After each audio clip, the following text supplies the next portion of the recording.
ಎಲ್ಲರಿಗೂ ನಮಸ್ಕಾರ ಸ್ನೇಹಿತರೆ. ಸೊ ಇಷ್ಟು ದಿನ KS ಮೇನ್ಸ್ ಎಕ್ಸಾಮ್ ಇರೋ ದೃಷ್ಟಿಯಿಂದ ನಾನು ಯಾವುದೇ ಕ್ಲಾಸಸ್ನ ಮಾಡೋಕ್ಕೆ ಸಾಧ್ಯ ಆಗಿರಲಿಲ್ಲ. ಯಾಕಂದರೆ ನಾನು ವರ್ಕನ್ನು ಮಾಡಿಕೊಂಡು ಈ ಕಡೆ ಕ್ಲಾಸು ಮಾಡಿಕೊಂಡು ಈ ಕಡೆ ನಾನು KS ಮೇನ್ಸ್ಗೂ ಕೂಡ ಓದೋಕ್ಕೆ ಟೈಮ್ ಸಾಲ್ತಾ ಇರಲಿಲ್ಲ. ಅಷ್ಟಾದರೂ ಕೂಡ KS ಮೇನ್ಸ್ ಪ್ರಿಲಿಮ್ಸ್ ರಿಸಲ್ಟ್ ಬಿಟ್ಟ ಮೇಲೂ ಕೂಡ ನಾನು ಒಂದು 2 ಮಂತ್ಸ್ ನಿಮಗೆ ಕರೆಂಟ್ ಅಫೇರ್ಸ್ ವೀಡಿಯೋನ ಮಾಡಿಕೊಟ್ಟಿದ್ದೆ. ಬಟ್ ಅದಾದಮೇಲೆ ನನಗೆ ಟೈಮ್ ಶಾರ್ಟೇಜ್ ಭಾಳ ಆಗ್ತಾಯಿತ್ತು. ಓದೋಕ್ಕೆ ಟೈಮೇ ಸಿಗ್ತಾ ಇರಲಿಲ್ಲ.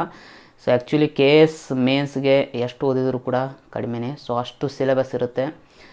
ನಾವು ಪ್ರಿಲಿಮ್ಸಲ್ಲಿ ಏನೆಲ್ಲ ಓದ್ತಿರ್ತೇವಲ್ಲ ಅವೆಲ್ಲ ನಾವು ಶಾರ್ಟಾಗಿ ಓದ್ತಾ ಇರ್ತೀವಿ.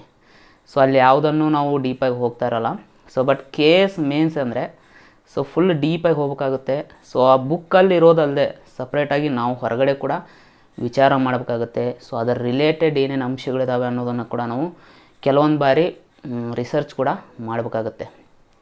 ಇಷ್ಟೆಲ್ಲ ಅಂಶಗಳಿದ್ದು ಹಾಗಾದರೆ KS ಮೇನ್ಸಲ್ಲಿ ಸಾಮಾನ್ಯವಾಗಿ ಅಭ್ಯರ್ಥಿಗಳು ಏನು ತಪ್ಪು ಮಾಡ್ಬೋದು, ಅಥವಾ ನಾ ಫಸ್ಟ್ ಟೈಮ್ KS ಮೇನ್ಸ್ ಬರೆದವನಾಗಿ ನಾ ಏನು ತಪ್ಪುಗಳನ್ನು ಮಾಡಿದೆ KS ಮೇನ್ಸ್ ಬರೆಯೋ ಟೈಮಲ್ಲಿ, ಅಥವಾ ಇನ್ಸ್ಟ್ರಕ್ಷನ್ಸ್ ಏನಿರ್ತವೆ KS ಮೇನ್ಸ್ ಬರೆಯೋದ್ರಲ್ಲಿ. ಎಷ್ಟೋ ಜನಕ್ಕೆ ಡೌಟ್ಸ್ ಇರುತ್ತೆ. ಫಾರ್ ಎಕ್ಸಾಂಪಲ್, ಈಗ ನಾವು ಪೆನ್ಸಿಲನ್ನು ಉಪಯೋಗ ಮಾಡ್ಬೋದಾ ಅಥವಾ ಇಲ್ವಾ. ಇನ್ನೂ ಒಂದು ಡೌಟ್ಸ್ ಇರುತ್ತೆ, ನಾವು ಬಣ್ಣದ ಪೆನ್ಗಳನ್ನು ಯೂಸ್ ಮಾಡ್ಬೋದಾ ಅಥವಾ ಇಲ್ವಾ. ಸ್ಕೇಲು, ಈ ತ್ರಿಜ್ಯ ಇವನ್ನೆಲ್ಲ ನಾವು ಯೂಸ್ ಮಾಡ್ಬೋದಾ ಅಥವಾ ಇಲ್ವಾ. ಇನ್ನೂ ಒಂದು ಮೇನ್ ಏನಂದರೆ ಹೈಲೈಟರ್ನ ಯೂಸ್ ಮಾಡ್ಬೋದಾ ಅಥವಾ ಇಲ್ವಾ. ಮತ್ತೊಂದು ಡೌಟ್ಸ್ ಏನಂದರೆ, ನನ್ನ ಅಕ್ಷರ ಚೆನ್ನಾಗಾಗಲ್ಲ, ದುಂಡಾಗಲ್ಲ, ಹಾಗಾದರೆ ನನಗೆ ಮಾರ್ಕ್ಸ್ ಬರಲ್ವಾ ಅಥವಾ ಮಾರ್ಕ್ಸ್ ಬರುತ್ತಾ. ಇವನ್ನೆಲ್ಲ ಬಿಟ್ಟು ಇತರೆ ನಾವು ಎಕ್ಸಾಮ್ ಬರೆಯೋ ಟೈಮಲ್ಲಿ ಇತರೆ ಏನು ಅಂಶಗಳನ್ನು ನಾವು ಪಾಲನೆ ಮಾಡಬೇಕು, ಅದರ ಬಗ್ಗೆ ನಾನು ಹೇಳ್ತೀನಿ. ಕೊನೆಗೆ ಈ ಸರಿ KS ಮೇನ್ಸಲ್ಲಿ ಯಾವ ಥರ ಪ್ರಶ್ನೆಗಳನ್ನು ಕೇಳಿದ್ದಾರೆ, ಅಥವಾ KS ಮೇನ್ಸಲ್ಲಿ ಶಾರ್ಟಾಗಿ ಸಿಲೆಬಸ್ ಯಾವ ಥರ ಇದೆ, ಸಬ್ಜೆಕ್ಟ್ಗಳನ್ನು ಆಧಾರವಾಗಿಟ್ಕೊಂಡು ಯಾವ ಥರ ಪ್ರಶ್ನೆಯನ್ನು ಕೇಳ್ತಾರೆ, ಇಲ್ಲಿ ನಿಮಗೆ ವಿಚಾರ ಮಾಡುವಂಥ ಪ್ರಶ್ನೆಗಳನ್ನು ಕೂಡ ಕೇಳಲಾಗುತ್ತೆ. ಆ ತರಹದ ಪ್ರಶ್ನೆಗಳನ್ನು ಈ ಬಾರಿ ಯಾವ ಪ್ರಶ್ನೆಗಳನ್ನು ಕೇಳಿದ್ರು ಅಂತ ಕೂಡ ನಾನು ಶಾರ್ಟಾಗಿ ನಿಮ್ಗೆ ಹೇಳ್ತೇನೆ. ಅದಲ್ಲದೆ KS ಮೇನ್ಸಲ್ಲಿ ಕಂಪಲ್ಸರಿ ಕನ್ನಡ ಮತ್ತು ಕಂಪಲ್ಸರಿ ಇಂಗ್ಲೀಷ್ ಇವೆರಡು ಪೇಪರ್ ಇದ್ದಾವೆ. ಇವನ್ನ ನೀವು ಜಸ್ಟ್ ಪಾಸ್ ಆದರೆ ಸಾಕು. ಓಕೆ, ಇದರಲ್ಲಿ ನೀವು ಜಾಸ್ತಿ ಸ್ಕೋರ್ ತೆಗೆದ್ರೂ ಕೂಡ ಏನು ಯೂಸ್ ಇಲ್ಲ. ನಿಮಗೆ ಮೇನ್ಸ್ ಎಕ್ಸಾಮ್ ಬರೆಯೋ ಟೈಮಲ್ಲಿ ನಿಮಗೆ ಏನು ಹೆಲ್ಪ್ ಕೂಡ ಆಗಲ್ಲ. ಓಕೆ, ಮೊದಲೇದಾಗಿ ಎಲ್ಲರೂ ನಿರೀಕ್ಷೆ ಮಾಡುವಂಥ ಪ್ರಮುಖವಾಗಿ ಎಕ್ಸಾಮ್ ಬರೆಯೋ ಟೈಮಲ್ಲಿ ಏನು ಇನ್ಸ್ಟ್ರಕ್ಷನ್ಸನ್ನ ಫಾಲೋ ಮಾಡಬೇಕು ಅನ್ನೋದನ್ನು. ಓಕೆ, ಮೊಟ್ಟ ಮೊದಲೇದಾಗಿ ನಿಮಗೆ ಕ್ವಶನ್ ಪೇಪರ್ ಯಾವ ಥರ ಇರುತ್ತೆ ಅಂದರೆ, ಅಲ್ಲೇ ಕ್ವಶನ್ ಇರುತ್ತೆ ಮೇಲ್ಗಡೆ. ಅದ್ರ ಕೆಳಗಡೆ ಅವು ಏನು ಮಾಡಿರ್ತಾನಂದರೆ ಆನ್ಸರ್ ಬರೆಯೋಕ್ಕೆ ನಿಮಗೆ ಜಾಗವನ್ನು ಬಿಟ್ಟಿರ್ತಾನೆ. ಸಾಮಾನ್ಯವಾಗಿ ಈ ಬಾರಿ ಪ್ರಶ್ನೆ ಪತ್ರಿಕೆಗಳಲ್ಲಿ ಒಂದು ಕ್ವಶನ್ ಪೇಪರಲ್ಲಿ 20 ಕ್ವಶನ್ ಕೇಳಿದ್ದಾರೆ, ಒಂದು ಕ್ವಶನ್ ಪೇಪರಲ್ಲಿ 21 ಕೇಳಿದ್ದಾರೆ, ಮತ್ತು ಮತ್ತೊಂದು ಪೇಪರಲ್ಲಿ ಕೇವಲ 16 ಕ್ವಶನ್ ಕೇಳಿದ್ದಾರೆ. ಅಂದರೆ ಮುಂಚೆ ಎಲ್ಲ ಏನು ಮಾಡ್ತಾಯಿದ್ದ ಅಂದರೆ 12.5 ಮಾರ್ಕ್ಸ್ಗೆ ನಿಮಗೆ 150 ವರ್ಡ್ಸ್ಗೆ ಬರೆಯಿರಿ ಅಂತ ಒಂದೊಂದು ಕ್ವಶನ್ ಕೊಡ್ತಾಯಿದ್ದ. ಹಾಗೆ ಟೋಟಲ್ ನಿಮಗೆ 20 ಕ್ವಶನ್ಸ್ ಕೊಡ್ತಾಯಿದ್ದ. ಆವಾಗ 250 ಮಾರ್ಕ್ಸ್ ನಿಮಗೆ ಆಗ್ತಾಯಿತ್ತು. ಓಕೆ, ಆದರೆ ಈ ಬಾರಿ ಏನು ಮಾಡಿದಾನಂದರೆ 150 ವರ್ಡ್ಸ್ಗೆ 10 ಮಾರ್ಕ್ಸ್ಗೆ, ಓಕೆ, 150 ವರ್ಡ್ಸ್ 10 ಮಾರ್ಕ್ಸ್ಗೆ ನಿಮಗೆ ಒಂದು ಕ್ವಶನ್ ಕೊಟ್ಟಿದ್ದಾನೆ. ಕೆಲವೊಂದು ಬಾರಿ 250 ವರ್ಡ್ಸ್ ನಿಮಗೆ 15 ಮಾರ್ಕ್ಸ್ಗೆ ಕ್ವಶನ್ ಕೊಟ್ಟಿದ್ದಾನೆ. ಇನ್ನೂ ಕೆಲವೊಂದು ಎಥಿಕ್ಸ್ ಆ್ಯಂಡ್ ಇಂಟಿಗ್ರಿಟಿ ಬರುತ್ತೆ. ಅಲ್ಲಿ ನಿಮಗೆ 300 ವರ್ಡ್ಸ್ಗೆ ನಿಮಗೆ 20 ಮಾರ್ಕ್ಸ್ಗೂ ಕೂಡ ಕ್ವಶನನ್ನು ಕೊಟ್ಟಿದ್ದಾನೆ. ಅಂದರೆ ಈ ಮೂಲಕ ನಾವು ಏನು ತಿಳ್ಕೊಬೇಕಂದ್ರೆ ಕ್ವಶನ್ ಪ್ಯಾಟರ್ನ್ ನಿಮಗೆ ಸೇಮ್ ಇರಲ್ಲ ಅಂತ. ಅವ್ರು ಯಾವುದೇ ರೀತಿ ಕೂಡ ಕ್ವಶನ್ ಪ್ಯಾಟರ್ನ ಚೇಂಜ್ ಮಾಡ್ಬೋದು. ಅವ್ರಿಗೆ ಯಾವ ಥರ ಅನುಕೂಲ ಆಗುತ್ತೋ ಆ ಥರ ಅವರು ಚೇಂಜ್ ಮಾಡ್ಬೋದು. ಕೆಲವೊಂದು ಕ್ವಶನಲ್ಲಿ ನಿಮಗೆ ಒಂದು ಕ್ವಶನ್ ಕೊಟ್ಟು ಅದರಲ್ಲಿ ಒಂದೊಂದರ ಬಗ್ಗೆ ನಿಮಗೆ 5 ಮಾರ್ಕ್ಸ್ಗೆ ಟಿಪ್ಪಣಿ ಕೂಡ ಬರೆಯೋಕ್ಕೆ ಹೇಳ್ಬೋದು. ಹೀಗಾಗಿ ನಾವು ಎಲ್ಲ ರೀತಿಯಿಂದನೂ ಕೂಡ ಸಜ್ಜಾಗಬೇಕಾಗತ್ತೆ. ಅಂದರೆ ಈ ಬಾರಿ ಪ್ರಮುಖವಾಗಿ ನಾ ಗಮನಿಸಿದ್ದೇನಪ್ಪ ಅಂದರೆ ವರ್ಡ್ ಲಿಮಿಟ್ಸ್ ಅಷ್ಟೇ ಇದೆ 150 ವರ್ಡ್ಸ್, ಬಟ್ ಮಾರ್ಕ್ಸ್ ಕೂಡ ಕಡಿಮೆ ಮಾಡಿದ್ದಾನೆ. ಓಕೆ, ಅಂದರೆ ನಾವು ಇಲ್ಲಿ ಮೇನ್ ಆಗಿ ರೈಟಿಂಗ್ ಪ್ರಾಕ್ಟೀಸನ್ನು ಮಾಡಬೇಕಾಗುತ್ತೆ. ಹೀಗಾಗಿ ನಾನು ಮಾಡಿದ ಮೊದಲ ತಪ್ಪೇನಪ್ಪ ಅಂದರೆ ಈ ಬಾರಿ ನಾನು ರೈಟಿಂಗ್ ಪ್ರಾಕ್ಟೀಸನ್ನು ಸರಿಯಾಗಿ ಮಾಡಿರಲಿಲ್ಲ. ಯಾಕಂದರೆ ನನಗೆ ಓದೋಕ್ಕೆ ಟೈಮ್ ಕೂಡ ಬಹಳ ಶಾರ್ಟೇಜ್ ಇತ್ತು. ಹೀಗಾಗಿ ನಾನು ಬರೆಯೋದನ್ನು ಪ್ರಾಕ್ಟೀಸ್ ಮಾಡ್ತಾ ಕೂತ್ರೆ ಎಲ್ಲ ಸಿಲೆಬಸ್ ಕಂಪ್ಲೀಟ್ ಆಗೋದು ಕೂಡ ಡೌಟ್ ಇತ್ತು. ಹೀಗಾಗಿ ನಾನು ರೈಟಿಂಗ್ ಪ್ರಾಕ್ಟೀಸ್ ಮೇಲೆ ಜಾಸ್ತಿ ಒತ್ತನ್ನು ಕೊಡೋಕ್ಕೆ ಹೋಗಲಿಲ್ಲ. ಆದರೂ ಕೂಡ ಕೆಲವೊಂದು ಟಾಪಿಕ್ಸ್ ಅಂದರೆ ಎಲ್ಲ ಸಬ್ಜೆಕ್ಟು ಕೂಡ ನಿಮಗೆ ಬುಕ್ಕಲ್ಲಿ ಲಭ್ಯ ಇರಲ್ಲ, ಅಥವಾ ಎಲ್ಲ ಸಿಲೆಬಸ್ ಇರುವಂಥ ವಿಷಯಗಳು ನಿಮಗೆ ಬುಕ್ಸಲ್ಲಿ ಎಲ್ಲ ವಿಷಯಗಳು ಸಿಗ್ತಾ ಇರಲ್ಲ. ಕೆಲವೊಂದನ್ನು ನಾವೇ ಸ್ವತಃ ನೋಟ್ಸನ್ನು ಮಾಡಬೇಕಾಗುತ್ತೆ. ಫಾರ್ ಎಕ್ಸಾಂಪಲ್ ಈಗ ನಿಮಗೆ ಸೈನ್ಸ್ ಆ್ಯಂಡ್ ಟೆಕ್ನಾಲಜಿ, ಸೊ 3ನೇ ಪೇಪರ್ ಏನಿದೆ ವಿಜ್ಞಾನ ಮತ್ತು ತಂತ್ರಜ್ಞಾನ 250 ವರ್ಡ್ಸ್ಗೆ. ಸೊ ಅದರಲ್ಲಿ ನಿಮಗೆ ಆಲ್ಮೋಸ್ಟ್ ನಿಮಗೆ ಬುಕ್ಕಲ್ಲಿ ಯಾವುದು ವಿಷಯಗಳು ಸಿಗಲ್ಲ. ಸೊ ನಾವೇ ಅದಕ್ಕೆ ಓನಾಗಿ ಮಾಡ್ಕೋಬೇಕಾಗತ್ತೆ. ಓಕೆ, ಆ ಥರದ ಸಬ್ಜೆಕ್ಟಲ್ಲಿ ಕೆಲವೊಂದು ಫಸ್ಟ್ ಪೇಪರಲ್ಲಿ ಕರ್ನಾಟಕದ ನಂತರ ಅಂದರೆ ಸ್ವಾತಂತ್ರ್ಯ ನಂತರ ಕರ್ನಾಟಕ ಹಿಸ್ಟ್ರಿ, ಸೊ ಅದ್ರ ಬಗ್ಗೆ ನಿಮಗೆ ಜಾಸ್ತಿ ವಿವರಣೆ ಯಾವುದೇ ಬುಕ್ಗಳಲ್ಲಿ ಸಿಗಲ್ಲ. ಸಿಕ್ಕರೂ ಕೂಡ ನಿಮಗೆ KS ಸಿಲೆಬಸ್ಗೆ ಸಂಬಂಧಪಟ್ಟದ್ದು ಸಿಗಲ್ಲ. ಓಕೆ, ಹೀಗಾಗಿ ಅದರ ಬಗ್ಗೆ ನಾವು ವಿಷಯಗಳನ್ನು ಕಲೆಕ್ಟ್ ಮಾಡಬೇಕಾಗುತ್ತೆ. ಓಕೆ, ಸೊ ಹೋದ ಸಾರಿ ಒಂದು ಪ್ರಶ್ನೆಯನ್ನು ಕೂಡ ಕೇಳಿದ್ದ, ಕರ್ನಾಟಕದಲ್ಲಿ ಇತ್ತೀಚೆಗೆ ಗ್ರಾಮೀಣಾಭಿವೃದ್ಧಿಗೆ ಸಂಬಂಧಪಟ್ಟಂತೆ ವಿಷಯಗಳು ಏನೇನು ಕರ್ನಾಟಕದಲ್ಲಿ, ಅಥವಾ ಗ್ರಾಮೀಣ ಅಭಿವೃದ್ಧಿಗೆ ಸಂಬಂಧಪಟ್ಟಂತೆ ಕರ್ನಾಟಕದಲ್ಲಿ ಇರುವಂಥ ಅವಕಾಶಗಳು ಏನು. ಸೊ ಈ ಥರ ಪ್ರಶ್ನೆಗಳನ್ನೆಲ್ಲ ಕೇಳ್ತಾ ಹೋಗ್ತಾರೆ. ಓಕೆ, ಸೊ ಹೀಗಾಗಿ ಇಲ್ಲಿ ಬರೆಯೋದು ಇಂಪಾರ್ಟೆಂಟ್. ಓಕೆ, ಸೊ ನಾ ಏನು ತಪ್ಪು ಮಾಡಿದ್ದಂದರೆ, ಸೊ ನಾನು ಎಲ್ಲ ಕೂಡ ಪ್ರಿಪೇರ್ ಆದೆ ಸಿಲೆಬಸ್ ಪ್ರಕಾರ. ನನಗೆ ಪ್ರತಿಯೊಂದರಲ್ಲೂ ಕೂಡ ಎಲ್ಲ ಕ್ವಶನ್ ಮ್ಯಾಕ್ಸಿಮಮ್ ಗೊತ್ತಿದ್ವು. ಸೊ ಗೊತ್ತಿಲ್ಲದೆ ಇರೋ ಕ್ವಶನ್ನು 1 ಅಥವಾ 2 ಮಾತ್ರ ಇರ್ತಿತ್ತು. ಆದರೆ ನಂದು ಬರೆಯೋ ಪ್ರಾಕ್ಟೀಸ್ ಅಂದರೆ ಹ್ಯಾಂಡ್ ರೈಟಿಂಗ್ ಫಾಸ್ಟ್ ಇರದೇ ಇರೋ ಕಾರಣದಿಂದ ನನಗೆ ಗೊತ್ತಿರೋ ಕ್ವಶನ್ಗಳನ್ನು ಕೂಡ ಅಲ್ಲಿ ನನಗೆ ಅಟೆಂಡ್ ಮಾಡೋಕ್ಕೆ ಟೈಮ್ ಸಿಗಲಿಲ್ಲ. ಸೊ ನಾ 21 ಕ್ವಶನ್ ಕೊಟ್ಟರೆ ನನಗೆ 14 ಕ್ವಶನ್ ಮ್ಯಾಕ್ಸಿಮಮ್. ಸೊ ಪ್ರತಿಯೊಂದು ಪೇಪರಲ್ಲೂ 14 ಕ್ವಶನ್ ಮಾತ್ರ ನನಗೆ ಬಿಡಿಸೋಕ್ಕೆ ಸಾಧ್ಯ ಆಯಿತು. ಸೊ ಅಂದರೆ ಇಲ್ಲಿ ಕೇವಲ ನಾವು ಎಲ್ಲ ಓದೋದ್ರಿಂದ ಸಾಧನೆ ಮಾಡೋಕ್ಕಾಗಲ್ಲ. ಸೊ ಇಲ್ಲಿ ದೈಹಿಕವಾಗಿಯೂ ಕೂಡ ನಾವು ದಕ್ಷತೆಯನ್ನು ಹೊಂದಿರಬೇಕಾಗುತ್ತೆ. ಅಂದರೆ ಬರೆಯೋ ಪ್ರಾಕ್ಟೀಸ್ ಆಗಿರ್ಬೋದು, ಕ್ವಶನ್ ಕೊಟ್ಟಾಗ ಯಾವ ಥರ ನಾವು ಕ್ವಿಕ್ಕಾಗಿ ಥಿಂಕ್ ಮಾಡ್ತೀವಿ, ಅದರ ರಿಲೇಟೆಡ್ 360 ಡಿಗ್ರಿಯಲ್ಲಿ ಯಾವ ತರಹ ವಿಷಯಗಳನ್ನು ಅದಕ್ಕೆ ನಾವು ಜೋಡಣೆ ಮಾಡ್ತೀವಿ. ಸೊ ಅದು ಕೂಡ ಇಲ್ಲಿ ನಿಮಗೆ ಇಂಪಾರ್ಟೆಂಟ್ ಆಗುತ್ತೆ. ಓಕೆ, ಹಾಗಾದರೆ ಜನರಲ್ಲಾಗಿ ನಿಮಗೆ ಯಾವ ಥರ ಇನ್ಸ್ಟ್ರಕ್ಷನ್ ಕೊಡ್ತಾರೆ ಅಂದರೆ KS ಮೇನ್ಸ್ ಬರೆಯುವಾಗ. ಓಕೆ, ಸೊ ಮೊದಲೇದಾಗಿ ನಿಮಗೆ ಹೇಳಿರ್ತಾರೆ ಅವರು ಕ್ಲೀನಾಗಿ. ಸೊ ಆ ರಿಜಿಸ್ಟ್ರೇಷನ್ ನಂಬರು ಫಿಲಪ್ ಮಾಡೋ ಪೇಜ್ ಏನಿರುತ್ತೆ, ಸೊ ಆ ಪೇಜನ್ನು ಬಿಟ್ಟು ಬೇರೆ ಎಲ್ಲೂ ಕೂಡ ನಿಮ್ಮ ರಿಜಿಸ್ಟ್ರೇಷನ್ ನಂಬರ್, ನಿಮ್ಮ ಹೆಸರು ಅಥವಾ ನಿಮ್ಮ ಅಡ್ರೆಸ್ಸು, ಸೊ ಅಥವಾ ನಿಮ್ಮ ಗುರುತಾಗಿ ನೀವು ಏನನ್ನು ಕೂಡ ಎಲ್ಲೂ ಕೂಡ ಬರೆಯೋ ಹಾಗಿಲ್ಲ. ಸೊ ಹಾಗೇನಾದರೂ ಬರೆದ್ರೆ KPSC ಅವರು ನಿಮ್ಮ ಮೇಲೆ ಕ್ರಮಗಳನ್ನು ತೆಗೆದುಕೊಳ್ಳಬಹುದು. ಅದನ್ನು ಮುಂಚೆ ಕೂಡ ಅವರು ಮೆನ್ಷನ್ ಮಾಡಿರ್ತಾರೆ. ಅದಲ್ಲದೆ ನೀವು ಮೌಲ್ಯಮಾಪಕರಿಗೆ ಇಂಡೈರೆಕ್ಟಾಗಿ ಬೆದರಿಕೆಗಳನ್ನು ಹಾಕೋಂಗಿಲ್ಲ. ಸೊ ನೀವು ನಮ್ಗೆ ಮಾರ್ಕ್ಸ್ ಕೊಡಿ ಈ ಥರ ಎಲ್ಲ ನೀವು ಹೇಳೋಂಗಿಲ್ಲ. ಓಕೆ, ಅಥವಾ ಇಂಡೈರೆಕ್ಟಾಗಿ ಅವ್ರಿಗೆ ಲಿಂಕ್ಗಳನ್ನು ಹೇಳೋದು. ಸೊ ನಾನು ಲೋಕಲ್ MLA ರಿಲೇಟೆಡು ಆ ಥರ ಎಲ್ಲ ನೀವು ಅವ್ರಿಗೆ ಇಂಡೈರೆಕ್ಟಾಗಿ ಮಾರ್ಕ್ಸ್ಗಳನ್ನು ಕೊಡುವಂತೆ ಬೆದರಿಸುವಂತಿಲ್ಲ. ಸೊ ಇದನ್ನು ಕೂಡ ಸ್ಪಷ್ಟವಾಗಿ ತಿಳಿಸಿರ್ತಾರೆ. ಮತ್ತು 3ನೇ ಡೌಟ್ ಏನಪ್ಪ ಅಂದರೆ, ಪೆನ್ಸಿಲನ್ನು ಎಕ್ಸಾಮ್ಗಳಲ್ಲಿ ನೀವು ಬಳಸ್ಬೋದಾ, ಮೇನ್ಸ್ ಆನ್ಸರ್ ಬರೆಯೋ ಟೈಮಲ್ಲಿ ಪೆನ್ಸಿಲ್ಗಳನ್ನು ಬಳಸ್ಬೋದಾ ಅಥವಾ ಬಳಸದೇ ಇರ್ಬೋದಾ. ಸೊ ಇದಕ್ಕೇನು ಹೇಳಿದೆ ಅಂದರೆ, ಸೊ ಖಂಡಿತವಾಗಲೂ ನೀವು ಪೆನ್ಸಿಲ್ಗಳನ್ನು ಬಳಸ್ಬೋದು. ಸೊ ಬಟ್ ಅಕ್ಷರಗಳನ್ನು ಬರೆಯೋಕ್ಕೆ ಅಲ್ಲ. ಏನಾದರೂ ನಿಮಗೆ ರಿಲೇಟೆಡ್ ಗ್ರಾಫ್ ಅಥವಾ ಏನಾದರೂ ನೀವು ಒಂದು ನಕ್ಷೆ ಈ ಥರ ಏನಾದರೂ ಹಾಕೋಂಗಿದ್ರೆ ನೀವು ಖಂಡಿತವಾಗೂ ಕೂಡ ಪೆನ್ಸಿಲನ್ನು ಬಳಸಬಹುದು. ಸೊ ಹೀಗಾಗಿ ಪೆನ್ಸಿಲ್ ಬಳಕೆಗೆ ಯಾವುದೇ ರಿಸ್ಟ್ರಿಕ್ಷನ್ ಇಲ್ಲ. ಬಟ್ ನೀವು ಪೆನ್ಸಿಲ್ನಿಂದ ಆನ್ಸರ್ಗಳನ್ನು ಬರೆಯುವಂತಿಲ್ಲ. ಜಸ್ಟ್ ಚಿತ್ರಗಳನ್ನು ಬಿಡಿಸೋಕೆ, ನಕ್ಷೆಗಳನ್ನು ಹಾಕೋಕ್ಕೆ ಈ ಥರ ನೀವು ಬಳಕೆ ಮಾಡ್ಬೋದು. ಫಾರ್ ಎಕ್ಸಾಂಪಲ್ ಈಗ ನೀವು ಎಕನಾಮಿಕ್ಸಿಗೆ ಏನಾದರೂ ಸಂಬಂಧಪಟ್ಟಂಥ ಉತ್ತರಗಳನ್ನು ನೀವು ನೀಡೋರಿದ್ರೆ, ಸೊ ಅಲ್ಲಿ ಕೆಲವೊಮ್ಮೆ ನೀವು ಗ್ರಾಫ್ ಮೂಲಕ ನೀವು ಹೇಳಬೇಕಾಗುತ್ತೆ. ಆ ಗ್ರಾಫ್ ಬಿಡಿಸೋಕ್ಕೆ ನೀವು ಪೆನ್ಸಿಲನ್ನು ಯೂಸ್ ಮಾಡ್ಬೋದು. ಹೀಗಾಗಿ ಪೆನ್ಸಿಲ್ ಬಳಕೆಗೆ ರಿಸ್ಟ್ರಿಕ್ಷನ್ ಇಲ್ಲ ಅಂತ ಹೇಳ್ಬೋದು. ಸೊ ಇನ್ನು 2ನೇ ಡೌಟ್ ಏನಪ್ಪ ಅಂದರೆ, ಹೈಲೈಟರ್ನ ಯೂಸ್ ಮಾಡ್ಬೋದಾ. ಸೊ ಕೆಲವೊಬ್ರು ಏನು ಮಾಡ್ತಾರೆ, ನಾ ಆನ್ಸರನ್ನು ಬರೆದಿದ್ದೀನಿ, ಸೊ ಹೀಗಾಗಿ ವ್ಯಾಲ್ಯೂಟರ್ನ ಅಟ್ರಾಕ್ಷನ್ ಮಾಡೋಣ ಅಂತ ಏನು ಮಾಡ್ಬೋದು, ಹೈಲೈಟರ್ಗಳನ್ನು ಯೂಸ್ ಮಾಡ್ತಾ ಹೋಗ್ಬೋದು. ಸೊ ಮೇನ್ ಪಾಯಿಂಟ್ಸ್ ಎಲ್ಲಿದೆ ಅದನ್ನು ಹೈಲೈಟರ್ ಮೂಲಕ ವ್ಯಾಲ್ಯೂಟರ್ಗೆ ಇಂಡೈರೆಕ್ಟಾಗಿ ತಿಳಿಸೋದು. ಸೊ ನಾ ಈ ಥರ ಕವರ್ ಮಾಡಿದ್ದೀನಿ ಪಾಯಿಂಟ್ಸ್ನ ಅಂತ. ಸೊ ಇದನ್ನು ದಯವಿಟ್ಟು ಯಾರು ಮಾಡೋಕ್ಕೆ ಹೋಗಬೇಡಿ. ಸೊ ಯಾಕಂದರೆ ಇನ್ಸ್ಟ್ರಕ್ಷನಲ್ಲಿ ಅವರು ನಿಮಗೆ ನೇರವಾಗಿ ಹೇಳಿಬಿಟ್ಟಿರ್ತಾರೆ, ಸೊ ಯಾವುದೇ ಹೈಲೈಟರ್ನ ಬಳಸುವಂತಿಲ್ಲ ಅಂತ. ಸೊ ಬಳಸಿದರೆ ಆ ಉತ್ತರಗಳನ್ನು ಇನ್ವ್ಯಾಲಿಡ್ ಅಸಿಂಧು ಮಾಡುವಂಥ ಸಾಧ್ಯತೆ ಕೂಡ ಇರುತ್ತೆ. ಹೀಗಾಗಿ ಹೈಲೈಟರ್ಗಳನ್ನ ಬಳಸುವಂತಿಲ್ಲ. ಇನ್ನು ಸ್ಕೇಲು, ತ್ರಿಜ್ಯ ಇವನ್ನು ಬಳಸ್ಬೋದಾ. ಸೊ ಖಂಡಿತವಾಗೂ ನೀವು ಬಳಸ್ಬೋದು. ಏನಾದರೂ ಒಂದು ಬಾಕ್ಸ್ ಹಾಕೋಕ್ಕೆ ಈ ಥರ ನೀವು ಸ್ಕೇಲು, ಪೆನ್ಸಿಲ್ಲು, ತ್ರಿಜ್ಯ, ವೃತ್ತ ಹಾಕೋಕ್ಕೆ. ಸೊ ಇವನ್ನೆಲ್ಲ ನೀವು ಬಳಕೆ ಮಾಡ್ಬೋದಾಗಿದೆ. ಓಕೆ, ಸೊ ಅದು ಬಿಟ್ಟರೆ ಮತ್ತು ವರ್ಡ್ಸ್ ಲಿಮಿಟ್. ಸೊ ಇದನ್ನು ನೀವು ಭಾರಿ ಕೇರ್ಫುಲ್ಲಾಗಿ ನೀವು ತಿಳ್ಕೊಬೇಕು. ಯಾವುದೇ ಆನ್ಸರನ್ನು ಇಷ್ಟು ವರ್ಡ್ ಲಿಮಿಟ್ಸಲ್ಲಿ ಬರೆಯಿರಿ ಅಂತ ಅವರು, ಅಂದರೆ ಇಷ್ಟು ಶಬ್ದಗಳ ಮಿತಿಯಲ್ಲಿ ಬರೆಯಿರಿ ಅಂತ ಅವರು ನಿಮಗೆ ಇನ್ಸ್ಟ್ರಕ್ಷನ್ ಕೊಟ್ಟಿರ್ತಾರೆ. ಓಕೆ, ಯಾವುದೋ ಒಂದು ಕ್ವಶನನ್ನು ಕೊಟ್ಟು 150 ಪದಗಳಲ್ಲಿ ಉತ್ತರಿಸಿ, ಅಂದರೆ 10 ಮಾರ್ಕ್ಸಿಗೆ 150 ಪದಗಳಲ್ಲಿ ಉತ್ತರಿಸಿ ಅಂತ ನಿಮಗೆ ಒಂದು ಕ್ವಶನನ್ನು ಅವರು ಕೊಡ್ಬೋದು. ಓಕೆ, ಸೊ ಹೀಗಾಗಿ ನೀವು ಆ ವರ್ಡ್ಸ್ ಲಿಮಿಟನ್ನು ನೀವು ಗಮನದಲ್ಲಿ ಇಟ್ಕೊಂಡು ಸೊ ಉತ್ತರಗಳನ್ನು ಕೊಡಬೇಕಾಗುತ್ತೆ. ಹಾಗಾದರೆ 150 ವರ್ಡ್ಸ್ಗಿಂತ ಅವರು 150 ವರ್ಡ್ಸ್ ಹೇಳಿರ್ತಾರೆ ಅಂದ್ಕೊಳ್ಳಿ, ಅದಕ್ಕಿಂತ ಜಾಸ್ತಿ ಬರೆದ್ರೆ ಏನಾಗುತ್ತೆ? ಸೊ ಖಂಡಿತವಾಗ್ಲೂ ನಿಮ್ಮ ಮಾರ್ಕ್ಸ್ ಕಟ್ ಆಗುವಂಥ ಸಾಧ್ಯತೆ ಇರುತ್ತೆ. ಹಾಗಾದರೆ 150 ವರ್ಡ್ಸ್ಗಿಂತ ಕಡಿಮೆ ಬರೋದ್ರೆ ಏನಾಗುತ್ತೆ? ಸೊ ಖಂಡಿತವಾಗೂ ಅದು ನಿಮ್ಮ ಆನ್ಸರ್ ಮೇಲೆ ಡಿಪೆಂಡ್ ಆಗಿರುತ್ತೆ. ಫಾರ್ ಎಕ್ಸಾಂಪಲ್, ನೀವು 130 ವರ್ಡ್ಸ್ಗೆ ಅವರು ಕೇಳಿರುವಂಥ ಆನ್ಸರನ್ನು ನೀವು 130 ವರ್ಡ್ಸ್ ಒಳಗೇ ನೀವು ಪೂರ್ಣಗೊಳಿಸಿದರೆ ಸೊ ಅವಾಗ ನಿಮ್ದು ಯಾವುದೇ ಮಾರ್ಕ್ಸ್ ಕಟ್ ಆಗಲ್ಲ.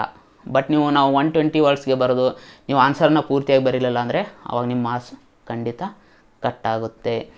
ಸೊ ಹೀಗಾಗಿ ನಿಮಗೆ ಪ್ರತಿಯೊಂದು ಪೇಪರಲ್ಲೂ ಸಾಮಾನ್ಯವಾಗಿ 3 ವಿಭಾಗಗಳು ಇರ್ತವೆ. ಸೊ ಅಂದರೆ ಒಂದೊಂದು ವಿಭಾಗದಲ್ಲಿ ನಿಮಗೆ ಸಾಮಾನ್ಯವಾಗಿ 7 ಕ್ವಶನ್ಗಳು ಇರ್ತವೆ. ಅಂದರೆ 1 ಅವರಲ್ಲಿ ನೀವು 7 ಕ್ವಶನ್ಗಳನ್ನು ಬಿಡಿಸುವಂತಹ ಸಾಮರ್ಥ್ಯವನ್ನು ಬೆಳೆಸ್ಕೋಬೇಕು. ಓಕೆ, ನಿಮಗೆ ಮ್ಯಾಕ್ಸಿಮಮ್ ಒಂದೊಂದು ಕ್ವಶನ್ ಬಿಡ್ಸೋಕ್ಕೆ ನಿಮಗೆ 8 ನಿಮಿಷ ಟೈಮ್ ಸಿಗುತ್ತೆ. ಸೊ ಒಂದೊಂದು ಕ್ವಶನ್ಗೂ ನೀವು 1.5 ಪೇಜ್ ನೀವು ಕೌಂಟ್ ಹಿಡಿದ್ರೆ, ಅಥವಾ ಕೆಲವೊಬ್ಬರು ದೊಡ್ಡ ದೊಡ್ಡ ಅಕ್ಷರಗಳನ್ನು ಬರೀತಾರೆ, ಹೀಗಾಗಿ 2 ಪೇಜನ್ನು ನಾರ್ಮಲಾಗಿ ಹಿಡಿದ್ರೂ ಕೂಡ ಸೊ ಅಂದರೆ 8 ನಿಮಿಷದಲ್ಲಿ ನೀವು 2 ಪೇಜಸ್ಸನ್ನು ಬರೆಯುವಂಥ ಸಾಮರ್ಥ್ಯವನ್ನು ಬೆಳೆಸ್ಕೋಬೇಕು. ಹಾಗಾದರೆ ಈ ವರ್ಡ್ ಲಿಮಿಟ್ಸ್ನ ನಾವು ಯಾವ ಥರ ಕೌಂಟ್ ಮಾಡೋದು? ಯಾಕಂದರೆ ನೀವು ಎಕ್ಸಾಮ್ ಟೈಮಲ್ಲಿ ಬರಿತಾ ಇರ್ತೀರ, ನಿಮಗೆ ಗೊತ್ತಾಗಲ್ಲ ನಾ ಎಷ್ಟು ಪೇಜ್ಗೆ ಎಷ್ಟು ವರ್ಡ್ಸ್ನ ಬರಿತೀನಿ ಅಂತ. ಕೆಲವೊಬ್ಬರು ಅತಿ ಚಿಕ್ಕ ಅಕ್ಷರಗಳನ್ನು ಬರೆದು ಒಂದೇ ಪೇಜಲ್ಲಿ 150 ವರ್ಡ್ಸ್ನ ಬರಿಬೋದು, ಅಥವಾ ಇನ್ನೂ ಕೆಲವೊಬ್ಬರು 2 ಪೇಜಲ್ಲಿ ದೊಡ್ಡ ದೊಡ್ಡ ಅಕ್ಷರಗಳನ್ನ ಬರೆದು 150 ವರ್ಡ್ಸ್ನ ಮಾಡ್ಬೋದು. ಸೊ ಇದನ್ನು ನೀವು ಯಾವ ಥರ ಕಂಡುಹಿಡಿಬಹುದು ಅಂತ ಅಂದರೆ, ಸೊ ಇದನ್ನು ನಾನು ಯಾವ ಥರ ಕಂಡುಹಿಡ್ಕೊಂಡೆ ಅಂದರೆ, ಸೊ ನಾನು ಸಾಮಾನ್ಯವಾಗಿ ಒಂದು ಪೇಜ್ಗೆ 85ಇಂದ 90 ವರ್ಡ್ಸ್ ನಾ ಬರಿತೀನಿ. ಓಕೆ, ಅಂದರೆ 150 ವರ್ಡ್ಸ್ಗೆ ನಾನು ಸಾಮಾನ್ಯವಾಗಿ 1.5 ಪೇಜ್ಗೆ 150 ವರ್ಡ್ಸ್ಗೆ ಒಂದು ಆನ್ಸರನ್ನು ಬರಿಬೋದು. ಇದನ್ನು ಯಾವ ಥರ ಕಂಡುಹಿಡ್ಕೊಂಡೆ ಅಂದರೆ, ನಿಮ್ಗೆ ಗೊತ್ತಿರ್ಬೋದು, ಫಸ್ಟ್ ಪೇಪರ್ ಇದೆ ಯಾವುದು, ಕಂಪಲ್ಸರಿ ಕನ್ನಡ, ಕಂಪಲ್ಸರಿ ಇಂಗ್ಲೀಷ್.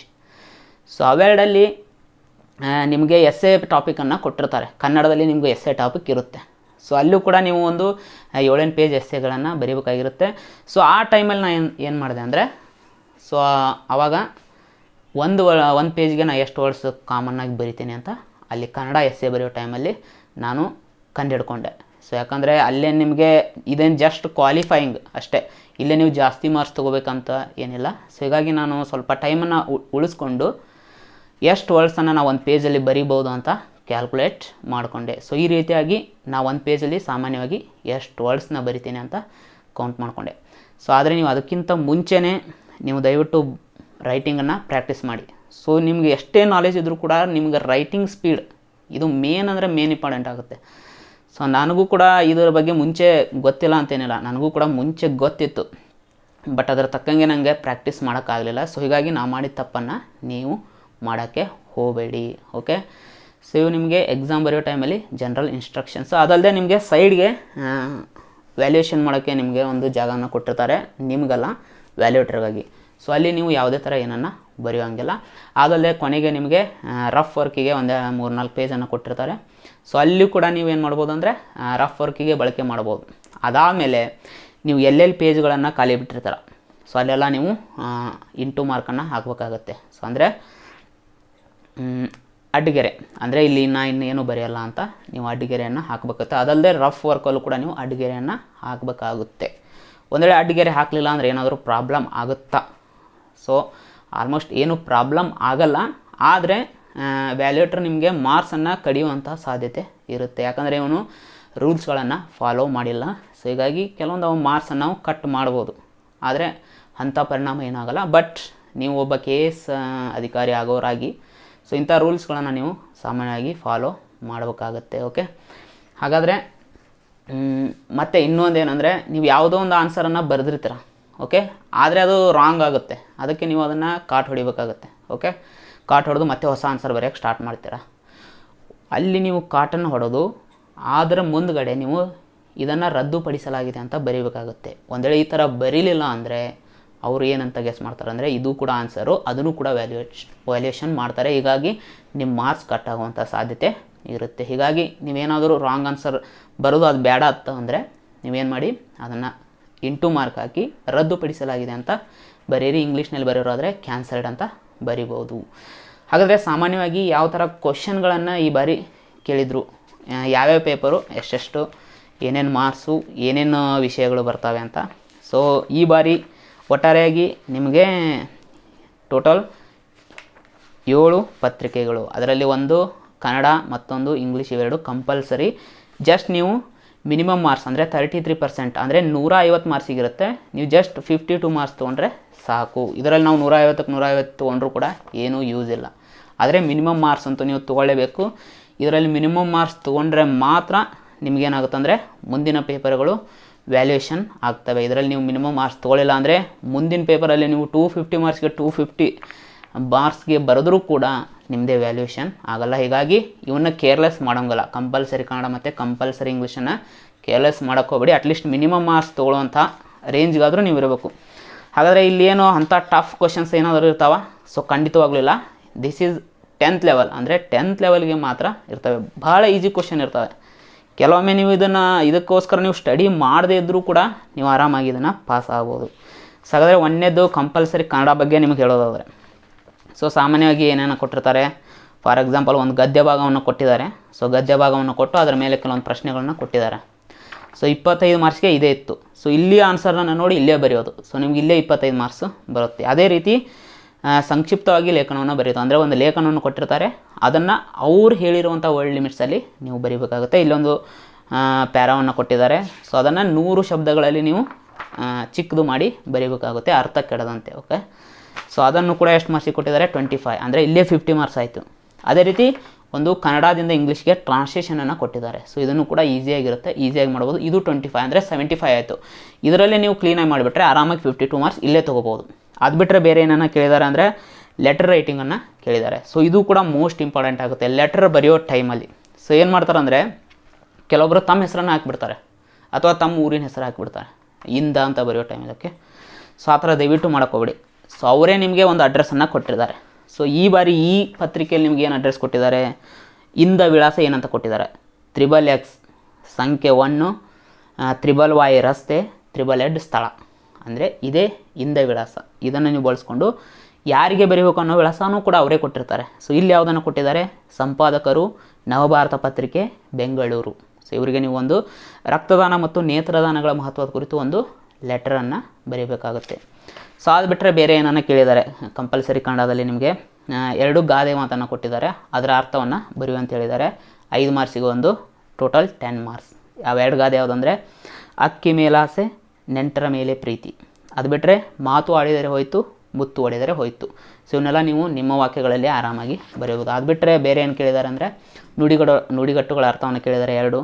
ಅದು ಬಿಟ್ಟರೆ ತತ್ಸಮ ತದ್ಭವ, ಆಮೇಲೆ ವಿರುದ್ಧಾರ್ಥಕ ಪದಗಳನ್ನು ಕೇಳಿದ್ದಾರೆ. ಆಮೇಲೆ ಕಾಗುಣಿತ ತಪ್ಪುಗಳು ಇರ್ತಾವಲ್ಲ, ಸೊ ಅದನ್ನು ನೀವು ಸರಿಪಡಿಸಿ ಸೆಂಟೆನ್ಸಲ್ಲಿ ಬರೀಬೇಕು.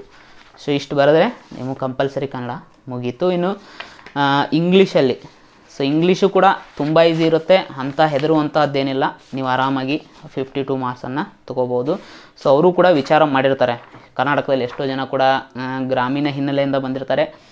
ಹೀಗಾಗಿ ಅವ್ರಿಗೆ ಇಂಗ್ಲೀಷು ಕಠಿಣ ಅನ್ನಿಸ್ಬೋದು ಅಂತ ಅವ್ರಿಗೂ ಕೂಡ ಗೊತ್ತಿರುತ್ತೆ. ಹೀಗಾಗಿ ಅವರು ಈಸಿಯಾಗೆ ಕೇಳಿರ್ತಾರೆ, ಅಂಥ ಟಫ್ ಏನಿಲ್ಲಲ್ಲ 10th ಲೆವೆಲಲ್ಲಿ. ಓಕೆ, ಸೊ ಆದರೂ ಕೂಡ ನಿಮಗೆ ಇಂಗ್ಲೀಷ್ ನಾಲೆಜ್ ಇರಲೇಬೇಕಾಗುತ್ತೆ. ಯಾಕಂದರೆ ನೀವು ಒಬ್ಬ KS ಅಧಿಕಾರಿ ಆಗೋರಾಗಿ ಸೊ ಸ್ವಲ್ಪ ಆದರೂ ನಿಮಗೆ ಇಂಗ್ಲೀಷ್ ನಾಲೆಜ್ ಇರಬೇಕಾಗುತ್ತೆ.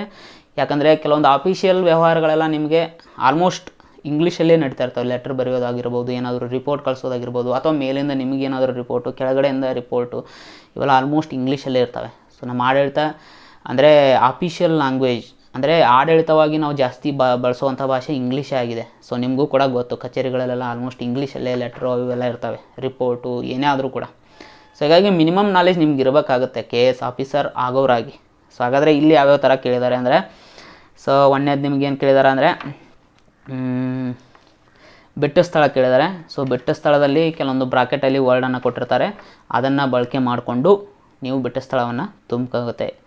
ಓಕೆ, ಫಾರ್ ಎಕ್ಸಾಂಪಲ್ ಇಲ್ಲೊಂದು ಕೊಟ್ಟಿದ್ದಾರೆ, students learn the correct dash of the words, ಬ್ರ್ಯಾಕೆಟಲ್ಲಿ ಪ್ರೊನೌನ್ಸ್ ಅಂತ ಕೊಟ್ಟಿದ್ದಾರೆ. ಓಕೆ, ಹಾಗಾದರೆ ಈ ಪ್ರೊನೌನ್ಸನ್ನು ಬಳಸ್ಕೊಂಡು ಅಲ್ಲಿ ನೀವು ಬ್ರ್ಯಾಕೆಟಲ್ಲಿ ಫಿಲ್ಅಪ್ ಮಾಡಬೇಕಾಗುತ್ತೆ.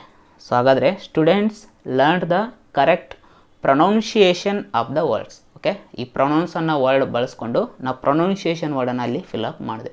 ಸೊ ಈ ಥರದ್ದು ನಿಮಗೆ 5 ಕ್ವಶನ್ ಇರ್ತವೆ. ಅದಾದಮೇಲೆ ನಿಮಗೆ ಬೇರೆ ಯಾವುದನ್ನು ಕೊಡ್ತಿದ್ದಾರೆ ಅಂದರೆ 2 ವರ್ಡ್ಗಳಲ್ಲಿ ನಿಮಗೆ ಡಿಫ್ರೆನ್ಸ್ ಇರುತ್ತೆ. ಸೊ 2 ಉಚ್ಚಾರ ಸೇಮ್ ಇರ್ತವೆ, ಅವುಗಳ ಬಳಕೆಯ ಕುರಿತು ನಿಮಗೆ ಪ್ರಶ್ನೆಗಳನ್ನು ಕೇಳ್ತಾರೆ. ಫಾರ್ ಎಕ್ಸಾಂಪಲ್, ಈಗ ಒಂದು ಸೆಂಟೆನ್ಸನ್ನು ಕೊಟ್ಟು ಬ್ರ್ಯಾಕೆಟ್ ಕೊಟ್ಟು ಎರಡು ಇದನ್ನು ವರ್ಡ್ಸನ್ನು ಕೊಟ್ಟಿದ್ದಾರೆ. ಆ 2 ವರ್ಡ್ಸಲ್ಲಿ ಬ್ರ್ಯಾಕೆಟಲ್ಲಿ ಅಂದರೆ ಬಿಟ್ಟ ಸ್ಥಳದಲ್ಲಿ ನೀವು ಯಾವ ವರ್ಡನ್ನು ತುಂಬಬೇಕು. So the pharmacist will dash which medicines are safe to take. ಬ್ರ್ಯಾಕೆಟಲ್ಲಿ ಅಡ್ವೈಸ್ ಆ್ಯಂಡ್ ಅಡ್ವೈಸ್ ಅಂದರೆ 2 ಕೂಡ ಸೇಮ್ ಇದ್ದಾವೆ, ಅಂದರೆ ಸ್ಪೆಲ್ಲಿಂಗಲ್ಲಿ ಡಿಫ್ರೆನ್ಸ್ ಇದೆ. ಸೊ ಒಂದನೇದೇನಿದೆ ADVISE ಅಂತ ಇದೆ, 2ನೇ ವರ್ಡಲ್ಲಿ ಏನಿದೆ ADVICE ಅಂತಿದೆ. ಅಂದರೆ ಲಾಸ್ಟ್ನೇದು SE ಮತ್ತು CE ಅನ್ನೋದು ಮಾತ್ರ ಡಿಫ್ರೆನ್ಸ್. ಸೊ ಇವುಗಳನ್ನು ಕರೆಕ್ಟ್ ವರ್ಡ್ ಯಾವುದು ಅಂತ ನೀವು ಫಿಲ್ಅಪ್ ಮಾಡಬೇಕಾಗುತ್ತೆ. ಅದೇ ಥರ ನಿಮಗೆ 5 ಪ್ರಶ್ನೆಗಳನ್ನು ಕೊಟ್ಟಿದ್ದಾರೆ. ಆದಲ್ಲೇ ಮತ್ತೆ ಬಿಟ್ಟ ಸ್ಥಳ ಪ್ರಶ್ನೆಗಳನ್ನು ಕೇಳ್ತಾನೆ ಇರ್ತಾರೆ. ಸೊ ಅದು ಬಿಟ್ಟರೆ ಮತ್ತೆ ಕಲೆಕ್ಟಿವ್ ನೌನ್ಸ್ ಬಗ್ಗೆ ಕೇಳ್ತಾ ಇರ್ತಾರೆ. ಓಕೆ, ಕಲೆಕ್ಟಿವ್ ನೌನ್ಸ್ ಅಂದರೆ ಒಂದು ಗುಂಪುಗಳಿಗೆ ಹೆಸರನ್ನು ಕೊಡ್ತಾ ಇರ್ತೀವಿ. ಫಾರ್ ಎಕ್ಸಾಂಪಲ್, ನಕ್ಷತ್ರಗಳ ಗುಂಪಿಗೆ ನಾವು ಗ್ಯಾಲಕ್ಸಿ ಅಂತ ಇಂಗ್ಲೀಷ್ನಲ್ಲಿ ಕರಿತೀವಿ. ಸೊ ಅದನ್ನೇ ಇಲ್ಲಿ ಕೇಳ್ತಾರೆ. ಓಕೆ, ಬುಕ್ಗಳನ್ನು ಒಂದು ಪ್ಲೇಸಲ್ಲಿ ಸಂಗ್ರಹ ಮಾಡಿರ್ತೀವಿ, ಅದಕ್ಕೆ ಲೈಬ್ರರಿ ಅಂತ ಕರೀತಾರೆ. ಓಕೆ, ಈ ಥರ ಪ್ರಶ್ನೆಗಳನ್ನು ಕೇಳ್ತಾರೆ. ಅದೇ ರೀತಿ ಹೊಂದಿಸಿ ಬರೆಯಿರಿ ಪ್ರಶ್ನೆಗಳು ಕೂಡ ಇರ್ತವೆ, ವಿರುದ್ಧಾರ್ಥಕ ಪ್ರಶ್ನೆಗಳು ಕೂಡ ಇರ್ತವೆ. ಆಮೇಲೆ ಸಬ್ಸ್ಟಿಟ್ಯೂಷನ್ ಅಂದರೆ 1 ವರ್ಡ್ ಸಬ್ಸ್ಟಿಟ್ಯೂಷನ್, ಸೊ ಅದಕ್ಕೆ ಸಂಬಂಧಪಟ್ಟಂಥ ಪ್ರಶ್ನೆಗಳು ಕೂಡ ಇರ್ತವೆ. ಸೊ ಇವುಗಳನ್ನು ಕೂಡ ನೀವು ಬರಿಬೇಕಾಗುತ್ತೆ. ಓಕೆ, ಅಂದರೆ ಇಲ್ಲೊಂದು ಕೊಟ್ಟಿದ್ದಾರೆ 1 ವರ್ಡ್ ಸಬ್ಸ್ಟಿಟ್ಯೂಷನ್ ಅಂದರೆ A women having several husbands at the same time. ಅಂದರೆ ಒಬ್ಬ ಮಹಿಳೆ ಒಂದೇ ಸಮಯದಲ್ಲಿ ಹೆಚ್ಚು ಗಂಡಂದಿರನ್ನು ಹೊಂದುವುದು. ಹಾಗಾದರೆ ಅದಕ್ಕೆ ಏನಂತಾರೆ 1 ವರ್ಡ್ ಸಬ್ಸ್ಟಿಟ್ಯೂಷನ್. ಸೊ ಓಕೆ, ಇದಕ್ಕೆ ಏನಂತಾರೆ ಅಂದರೆ ಪಾಲಿ ಆ್ಯಂಡ್ರಿ ಅಂತ ಕರೀತಾರೆ. ಆ ವರ್ಡನ್ನು ನೀವು ಇದಕ್ಕೆ ಬರೀಬೇಕಾಗುತ್ತೆ. ಓಕೆ, ಅದೇ ರೀತಿ ನಿಮಗೆ ಮತ್ತೆ ಪ್ರಶ್ನೆಗಳನ್ನು ಕೇಳ್ತಾರೆ. ಏನಂದರೆ ಇಂಗ್ಲೀಷ್ನಲ್ಲಿ ಪ್ರೋವರ್ಬ್ಸ್ ಅಂತ ಕರಿತೀವಿ, ಅಂದರೆ ಕನ್ನಡದಲ್ಲಿ ಗಾದೆ ಮಾತು. ಸೊ ಅವುಗಳನ್ನು ಕೂಡ ನಿಮಗೆ ಹೊಂದಿಸಿ ಬರೆಯಿರೋ ರೂಪದಲ್ಲಿ ಕೇಳ್ತಾರೆ. ಓಕೆ, ಅದೇ ರೀತಿ ಒಂದು ಸೆಂಟೆನ್ಸನ್ನು ಕೊಟ್ಟು ಅದನ್ನು ಕ್ವಶನ್ ಫಾರ್ಮೆಟಲ್ಲಿ ಬರೆಯೋಕ್ಕೂ ಕೂಡ ನಿಮಗೆ ಕೇಳ್ತಾರೆ. ಓಕೆ, ಅಂದರೆ ಆಲ್ಮೋಸ್ಟ್ ನಿಮಗೆ ಇಂಗ್ಲೀಷ್ ಗ್ರಾಮರ್ಗೆ ಸಂಬಂಧಪಟ್ಟಂಥ ಎಲ್ಲ ಪ್ರಶ್ನೆಗಳು ಕೂಡ ಇಲ್ಲಿ 5 ಮಾರ್ಕ್ಸಿಗಂತ ನಿಮಗೆ ಕವರ್ ಮಾಡ್ತಾ ಹೋಗ್ತಾರೆ. ಓಕೆ, ಅದೇ ರೀತಿ ನಿಮಗೆ ಒಂದು ಸೆಂಟೆನ್ಸ್ಗಳನ್ನು ಕೊಟ್ಟು ಅದರಲ್ಲಿ ಏನಾದರೂ ಮಿಸ್ಟೇಕ್ ಇದೆಯಾ ಅಂತ ಅದನ್ನು ಕೂಡ ಪ್ರಶ್ನೆಯನ್ನು ಕೇಳ್ತಾರೆ. ಓಕೆ, ಫಾರ್ ಎಕ್ಸಾಂಪಲ್ ಇಲ್ಲೊಂದು ಸೆಂಟೆನ್ಸನ್ನು ನಿಮಗೆ ಕೊಟ್ಟಿದ್ದಾರೆ. Once upon a time a elephant made friendship with a man. Okay, ಹಾಗಂದರೆ ಈ ಸೆಂಟೆನ್ಸಲ್ಲಿ ಏನು ಮಿಸ್ಟೇಕ್ ಇದೆ? Once upon a time a elephant made friendship with a man. So ಹಾಗಾದರೆ ಇಲ್ಲಿ ಏನು ಮಿಸ್ಟೇಕ್ ಇದೆ ಅಂದರೆ ಎ ಎಲಿಫೆಂಟ್ ಅಂತ ಕೊಟ್ಟಿದ್ದಾರೆ. ಸೊ ಅಲ್ಲಿ ಎ ಅನ್ನೋ ವರ್ಡ್ ಬರಬಾರ್ದು, ಅದ್ರ ಹಿಂದ್ಗಡೆ ಆ್ಯನ್ ಅನ್ನೋ ವರ್ಡ್ ಬರೀಬೇಕು. ಯಾಕಂದರೆ ಸಾಮಾನ್ಯವಾಗಿ ಈ ಸ್ವರಗಳೇನಿರ್ತವೆ ಇಂಗ್ಲೀಷ್ ಸ್ವರಗಳು ಓವೆಲ್ಸ್, ಸೊ ಅದ್ರ ಹಿಂದ್ಗಡೆ ನಾವು ಓವೆಲ್ಸ್ ಏನಾದರೂ ಬಂದರೆ, ಸೊ ಅದು ಪ್ರೊನೌನ್ಸಿಯೇಷನ್ ಓವೆಲ್ಸ್ ಥರ ಇದ್ದರೆ ಅದ್ರ ಹಿಂದ್ಗಡೆ ನಾವು ಆ್ಯನನ್ನು ಬಳಸಬೇಕಾಗುತ್ತೆ. ಸೊ ಈ ಮಿಸ್ಟೇಕ್ ಇಲ್ಲಿದೆ. ಸೊ ಈ ಥರದ ಮಿಸ್ಟೇಕ್ಗಳನ್ನು ನಿಮಗೆ ವರ್ಬ್ಸ್ಗೆ ಸಂಬಂಧಪಟ್ಟಂಥವು ಕೂಡ ಇರ್ಬೋದು. ಸೊ ಅವುಗಳನ್ನೆಲ್ಲ ನೀವು ಕ್ಲೀನಾಗಿ ಗುರುತಿಸಿ ಸೆಂಟೆನ್ಸಲ್ಲಿ ಬರೀಬೇಕಾಗುತ್ತೆ. ಓಕೆ, ಈ ಥರದ ಪ್ರಶ್ನೆಗಳು ಕೂಡ ಇದ್ದಾವೆ. ಅದಲ್ಲದೆ ನಿಮಗೆ ಒಂದು ಪ್ಯಾರಾನ ಸ್ಟೋರಿ ಥರ ಕೊಡ್ತಾರೆ. ಸೊ ಅದರಲ್ಲಿ ಕೂಡ ನಿಮಗೆ ಬಿಟ್ಟ ಸ್ಥಳ ಇರುತ್ತೆ. ಸೊ ಮೇಲ್ಗಡೆ ಅವರೇ ಒಂದು 5-6 ವರ್ಡ್ಸನ್ನು ಕೊಟ್ಟಿರ್ತಾರೆ. ಆ 5-6 ವರ್ಡ್ಸ್ಗಳನ್ನು ಬಳಸ್ಕೊಂಡು ಆ ಪ್ಯಾರಾದಲ್ಲಿ ಬಿಟ್ಟಿರುವಂಥ ಸ್ಥಳಗಳನ್ನು ನೀವು ಫಿಲ್ಲಪ್ ಮಾಡಬೇಕಾಗುತ್ತೆ. ಓಕೆ, ಅದು ಬಿಟ್ಟರೆ ಇನ್ನು ಇದರಲ್ಲೂ ಕೂಡ ನಿಮಗೇನಿರುತ್ತೆ ಅಂದರೆ ಸೇಮ್ ಒಂದು ಪ್ಯಾಸೇಜನ್ನು ಕೊಡ್ತಾರೆ, ಅದರ ಮೇಲೆ ಕ್ವಶನ್ಗಳನ್ನು ಕೊಡ್ತಾರೆ. ಅದು ಕೂಡ ನಿಮಗೆ 25 ಮಾರ್ಕ್ಸ್ ಇರುತ್ತೆ, ಈಸಿ ಇರುತ್ತೆ. ಸೊ ಆ ಪ್ಯಾಸೇಜಲ್ಲಿ ಇರೋದೇ ನಿಮ್ಗೆ ಆನ್ಸರ್ ಇರುತ್ತೆ, ಅದನ್ನು ಇಲ್ಲೇ ನೋಡ್ಕೊಂಡು ಬರೀಬೇಕಾಗುತ್ತೆ. ಓಕೆ, ಸೊ ಈ ಥರ ನಿಮಗೆ ಇಂಗ್ಲೀಷ್ ಇರುತ್ತೆ.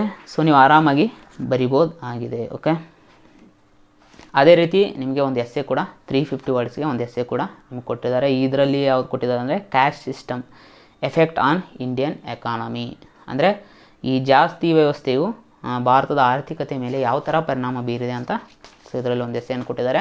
ಸೊ ಇದರಲ್ಲಿ ನೀವು ಆರಾಮಾಗಿ ಬರಿಬೋದಾಗಿದೆ. ಸೊ ಇದರಲ್ಲಿ ಯಾವುದೇ ಭಯ ಪಡುವಂಥ ಅವಶ್ಯಕತೆ ನಿಮಗೆ ಇಲ್ಲ. ಸೊ ಇನ್ನು ಇಲ್ಲಿಂದ ನಿಮಗೆ ರಿಯಲ್ ಆಗಿ ಮಾರ್ಕ್ಸ್ಗಳು ಕೌಂಟ್ ಆಗೋಕ್ಕೆ ಸ್ಟಾರ್ಟ್ ಆಗ್ತವೆ. ಸೊ ಅದರಲ್ಲಿ ನಿಮಗೆ 1ನೇ ಪೇಪರ್ ಯಾವುದು ಅಂದರೆ ಪ್ರಬಂಧ. ಹಾಗಾದರೆ ಪ್ರಬಂಧದಲ್ಲಿ ಏನು ಚೇಂಜಸನ್ನು ಮಾಡಿದ್ದಾನೆ?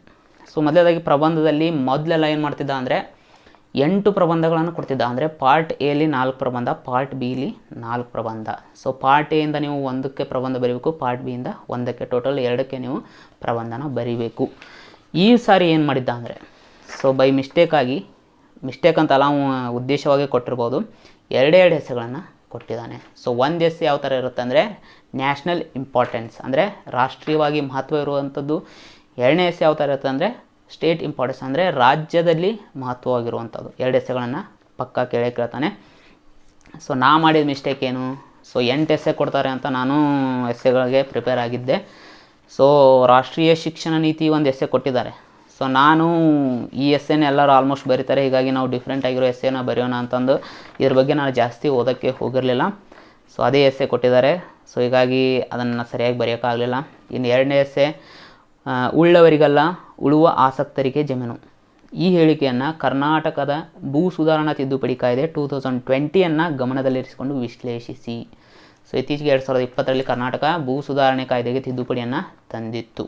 ಓಕೆ, ಸೊ ಅದರ ಬಗ್ಗೆ ಕೂಡ ಎಸ್ಸೆಯನ್ನು ಕೇಳಿದ್ದಾರೆ. ಸೊ ಒಂದು ಎಸ್ಸೆ 125 ಮಾರ್ಕ್ಸ್ಗೆ, ಟೋಟಲ್ ಆಗಿ 2 ಎಸ್ಸೆಗಳನ್ನು 250 ಮಾರ್ಕ್ಸ್ಗೆ ನಿಮಗೆ ಕೊಡ್ತಾರೆ. ಓಕೆ, ವರ್ಡ್ಸ್ ಲಿಮಿಟ್ ಕೂಡ ಇದೆ. 1500 ವರ್ಡ್ಸ್, 1500 ಪದಗಳಲ್ಲಿ, ಅಂದರೆ ಪದಗಳ ಮಿತಿಯಲ್ಲಿ ನೀವು ಎಸ್ಸೆಯನ್ನು ಬರೀಬೇಕು. ಸೊ ಮುಂಚೆ ಎಲ್ಲ ಏನು ಮಾಡ್ತಿದ್ದ ಅಂದರೆ 1200 ಅಥವಾ 1000 ವರ್ಡ್ಸ್ ಲಿಮಿಟಲ್ಲಿ ಕೊಡ್ತಾಯಿದ್ದ. ಸೊ ಈಗ ವರ್ಡ್ಸ್ ಲಿಮಿಟನ್ನು ಕೂಡ ಜಾಸ್ತಿ ಮಾಡಿದ್ದಾನೆ. ಹೀಗಾಗಿ ನಾವು ರೈಟಿಂಗ್ ಪ್ರಾಕ್ಟೀಸನ್ನು ಮಾಡಲೇಬೇಕಾದಂಥ ಪರಿಸ್ಥಿತಿ ಬಂದಿದೆ ಅಂತ ಹೇಳ್ಬೋದು. ಸೊ ಹಾಗಾದರೆ 2ನೇ ಎಸ್ಸೆ ಕೂಡ ನಾನು ಸರಿಯಾಗಿ ಮಾಡಲಿಲ್ಲ, ಯಾಕಂದರೆ ಸೊ ಇದು ಕರೆಂಟ್ ಅಫೇರ್ಸಲ್ಲಿ ಆ್ಯಕ್ಚುಲಿ ಬಂದಿತ್ತು. ಸೊ ಇದನ್ನು ಓದೋ ಟೈಮಲ್ಲಿ ಏನಂದರೆ ಒಂದು ಅರ್ಧ ಪೇಜ್ಗೆ ಇದಿತ್ತು ಅಷ್ಟೇ. ಭೂ ಸುಧಾರಣೆ ತಿದ್ದುಪಡಿ ಕಾಯ್ದೆ 2020 ಏನೇನು ಚೇಂಜಸ್ ಮಾಡಿರೋ ಅಂತ ಒಂದು ಅರ್ಧ ಪೇಜಲ್ಲಿತ್ತು. ನಾ ಏನು ಥಿಂಕ್ ಮಾಡಿದೆ, ಈ ಅರ್ಧ ಪೇಜಲ್ಲಿ ಇರುವಂಥ ಇದನ್ನು ವಿಷಯವನ್ನು ಯಾವನಾದರೂ 15-20 ಪೇಜ್ಗೆ ಬರೆಯೋಕ್ಕೆ ಎಸ್ಸೆ ಕೊಡ್ತಾನ ಅಂತ. ಸೊ ನಾನು ಹೀಗಾಗಿ ಅದನ್ನು ಕೇರ್ಲೆಸ್ ಮಾಡಿದೆ, ಇದನ್ನೆಲ್ಲ ಎಸ್ಸೆ ಕೊಡಲ್ಲ ಅಂತ. ಸೊ ಹೀಗಾಗಿ ಇಲ್ಲಿ ಏನಂದರೆ ಯಾವ ಥರ ಒಬ್ಬ ಅಭ್ಯರ್ಥಿ ಒಂದು ವಿಷಯಕ್ಕೆ ಸಂಬಂಧಪಟ್ಟಂತೆ ಯಾವ ಥರ ಥಿಂಕ್ ಮಾಡ್ತಾನೆ, ಅದನ್ನು ಸುತ್ತಮುತ್ತಲು ಪ್ರದೇಶಗಳಿಗೆ ಯಾವ ಥರ ಲಿಂಕ್ ಮಾಡ್ತಾನೆ, ಅದರಿಂದ ಏನೇ ಯೂಸ್ ಇದೆ, ಏನು ಯೂಸ್ ಇಲ್ಲ, ಅದರ ಪರಿಣಾಮಗಳೇನು, ಈ ಥರ ಯಾವುದು ಒಂದೇ ವಿಷಯದ ಬಗ್ಗೆ ಯಾವ ಥರ ಥಿಂಕ್ ಮಾಡ್ತಾನೆ ಅನ್ನೋದನ್ನು ಕೂಡ ಇಲ್ಲಿ ಅವರು ಚೆಕ್ ಮಾಡಿದ್ದಾರೆ. ಸೊ ಹೀಗಾಗಿ ಮುಂದೆ ಕೂಡ ನೀವು KS ಬರೆಯೋರಿದ್ದರೆ ಸೊ 8 ಎಸ್ಸೆ ಕೊಡ್ತಾನೆ ಅನ್ನೋ ಉದ್ದೇಶವನ್ನು ಇಟ್ಕೋಬೇಡ್ರಿ. ಪ್ರತಿಯೊಂದು ಎಸ್ಸೆನೂ ಕೂಡ, ಅದರಲ್ಲೂ ಕರೆಂಟ್ ಅಫೇರ್ಸ್ ಏನಿದೆ ಸೊ ಅದರಲ್ಲೂ ಕೂಡ ನೀವು ಕಂಪಲ್ಸರಿ ಕರೆಂಟ್ ಅಫೇರ್ಸ್ ರಿಲೇಟೆಡ್ ಎಸ್ಸೆಗಳನ್ನು ನೀವು ಕಂಪಲ್ಸರಿಯಾಗಿ ನೀವು ಪ್ರಿಪೇರ್ ಆಗಲೇಬೇಕು. ಸೊ ಇದೊಂದು ನೀವು ನೆನಪಿಟ್ಕೊಳ್ಳಿ. ಹಾಗಾದರೆ ಇನ್ನು GS 1 ಅಂದರೆ ಜನರಲ್ ಸ್ಟಡೀಸ್ 1 ಪೇಪರಲ್ಲಿ ಸಾಮಾನ್ಯವಾಗಿ ಸಿಲೆಬಸ್ ಏನಿರುತ್ತೆ, ಸೊ ಸಾಮಾನ್ಯವಾಗಿ ನಿಮಗೆ ಇಂಡಿಯನ್ ಹಿಸ್ಟ್ರಿ, ಕರ್ನಾಟಕ ಹಿಸ್ಟ್ರಿ, ಸ್ವಾತಂತ್ರ್ಯ ನಂತರ ಕರ್ನಾಟಕ ಹಿಸ್ಟ್ರಿ, ಅದು ಬಿಟ್ಟರೆ ಅರ್ಥಶಾಸ್ತ್ರ. ಸೊ ಇವು 4 ಸಬ್ಜೆಕ್ಟ್ಗಳು ನಿಮಗೆ ಇರ್ತವೆ. ಸೊ ಇದರಲ್ಲಿ ನಿಮಗೆ ಮೇನಾಗಿ ನೀವು ನೋಡಬೇಕಾಗಿರೋದು ಏನಂದರೆ ಸಿಲೆಬಸ್. ಓಕೆ, ಸಾಮಾನ್ಯವಾಗಿ ಎಲ್ಲರೂ ಏನು ಮಾಡ್ತಾರೆ ಅಂದರೆ ಸಿಲೆಬಸ್ನ ಕೇರ್ಲೆಸ್ ಮಾಡ್ತಾರೆ. ಸೊ ಆದರೆ ನೀವು ಹಿಸ್ಟ್ರಿ ಅಂತ ಇರುತ್ತೆ, ಎಲ್ಲ ಹಿಸ್ಟ್ರಿನೂ ಓದೋವಂಥ ಅವಶ್ಯಕತೆ ಇಲ್ಲ. ಸೊ ಅವರು ಸೆಲೆಕ್ಟೆಡ್ ಟಾಪಿಕ್ಸನ್ನು ಮಾತ್ರ ಕೊಟ್ಟಿದ್ದಾರೆ. ಫಾರ್ ಎಕ್ಸಾಂಪಲ್, ಈಗ ನೀವು ಇಂಡಿಯನ್ ಹಿಸ್ಟ್ರಿ ಓದಬೇಕಾದ್ರೆ ಮೌರ್ಯರ ಕಲೆ ಮತ್ತು ವಾಸ್ತುಶಿಲ್ಪ ಅಂತ ಅಷ್ಟೇ ಇರುತ್ತೆ. ಸೊ ಹೀಗಾಗಿ ನೀವು ಅವ್ರ ಕಲೆ ಮತ್ತು ವಾಸ್ತುಶಿಲ್ಪದ ಬಗ್ಗೆ ಮಾತ್ರ ಓದಬೇಕು, ಅಥವಾ ಅವ್ರ ಸಾಂಸ್ಕೃತಿಕ ಕೊಡುಗೆಗಳಂತಿರ್ತವೆ ಅದನ್ನು ಮಾತ್ರ ನೀವು ಓದಬೇಕಾಗುತ್ತೆ. ರಾಜರ ಬಗ್ಗೆ ಸಪ್ರೇಟಾಗಿ ಓದುವಂಥ ಅವಶ್ಯಕತೆ ಇಲ್ಲ. ಫಾರ್ ಎಕ್ಸಾಂಪಲ್, ಅಶೋಕನ ಕಳಿಂಗ ಯುದ್ಧದ ಕುರಿತು ಬರೆಯಿರಿ, ಅಥವಾ ಚಂದ್ರಗುಪ್ತ ಮೌರ್ಯನ ದಂಡಯಾತ್ರೆ ಕುರಿತು ಬರೆಯಿರಿ. ಈ ಥರ ಪ್ರಶ್ನೆಗಳನ್ನು ಆ ಸಮಯದಲ್ಲಿ ನಿಮಗೆ ಕೇಳಲ್ಲ. ಅವ್ರು ಏನು ಸಿಲೆಬಸ್ಸಲ್ಲಿ ಕೊಟ್ಟಿರ್ತಾರೆ ಅದನ್ನು ಮಾತ್ರ ಪ್ರಶ್ನೆಗಳನ್ನು ಕೇಳ್ತಾರೆ. ಸೊ ನಿಮಗೆ ಮೌರ್ಯ ಸಾಮ್ರಾಜ್ಯದ ಬಗ್ಗೆ ಅಶೋಕನ ಧಮ್ಮ ಪರಿಕಲ್ಪನೆಯನ್ನು ವಿವರಿಸಿ ಅಂತ ಪ್ರಶ್ನೆಯನ್ನು ಕೇಳಿದ್ದಾರೆ.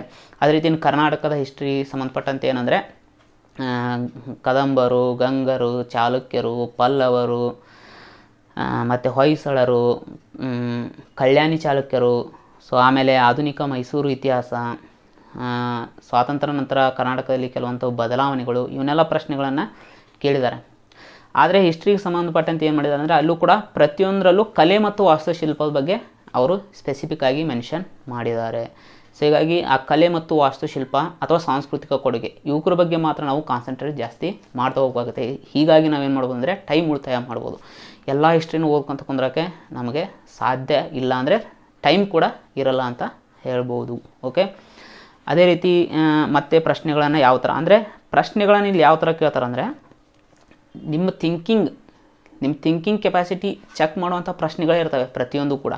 ಸೊ ಈಗ ಅಶೋಕನ ಧಮ್ಮ ಪರಿಕಲ್ಪನೆಯನ್ನು ವಿವರಿಸಿ ಅಂದರೆ ನೀವು ಆ ವಿಷಯದ ಕುರಿತು ನೀವು ಥಿಂಕ್ ಮಾಡಬೇಕಾಗಿರುತ್ತೆ, ಅಂದಾಗ ಮಾತ್ರ ಆನ್ಸರನ್ನು ಬರೆಯೋಕ್ಕೆ ಸಾಧ್ಯ. ಅದೇ ರೀತಿ ಭಾರತದ ಇತಿಹಾಸದಲ್ಲಿ ರಾಜಾರಾಮ್ ಮೋಹನ್ ರಾಯರವರು ಆಧುನಿಕ ಯುಗವನ್ನು ಆರಂಭಿಸಿದರು. ಸೊ ಈ ಕುರಿತು ಚರ್ಚಿಸಿ ಅಂತ ಒಂದು ಪ್ರಶ್ನೆಯನ್ನು ಕೇಳಿದ್ದಾರೆ. ಸೊ ಇದನ್ನು ಕೂಡ ನೀವು ವಿಚಾರ ಮಾಡೇ ಬರೀಬೇಕಾಗುತ್ತೆ. ಅದೇ ರೀತಿ ಪ್ರಾಚೀನ ಭಾರತೀಯರು ವಿಜ್ಞಾನ ಮತ್ತು ತಂತ್ರಜ್ಞಾನಕ್ಕೆ ತನಿಯದ ಕುತೂಹಲ ತೋರಿಸಿದರು.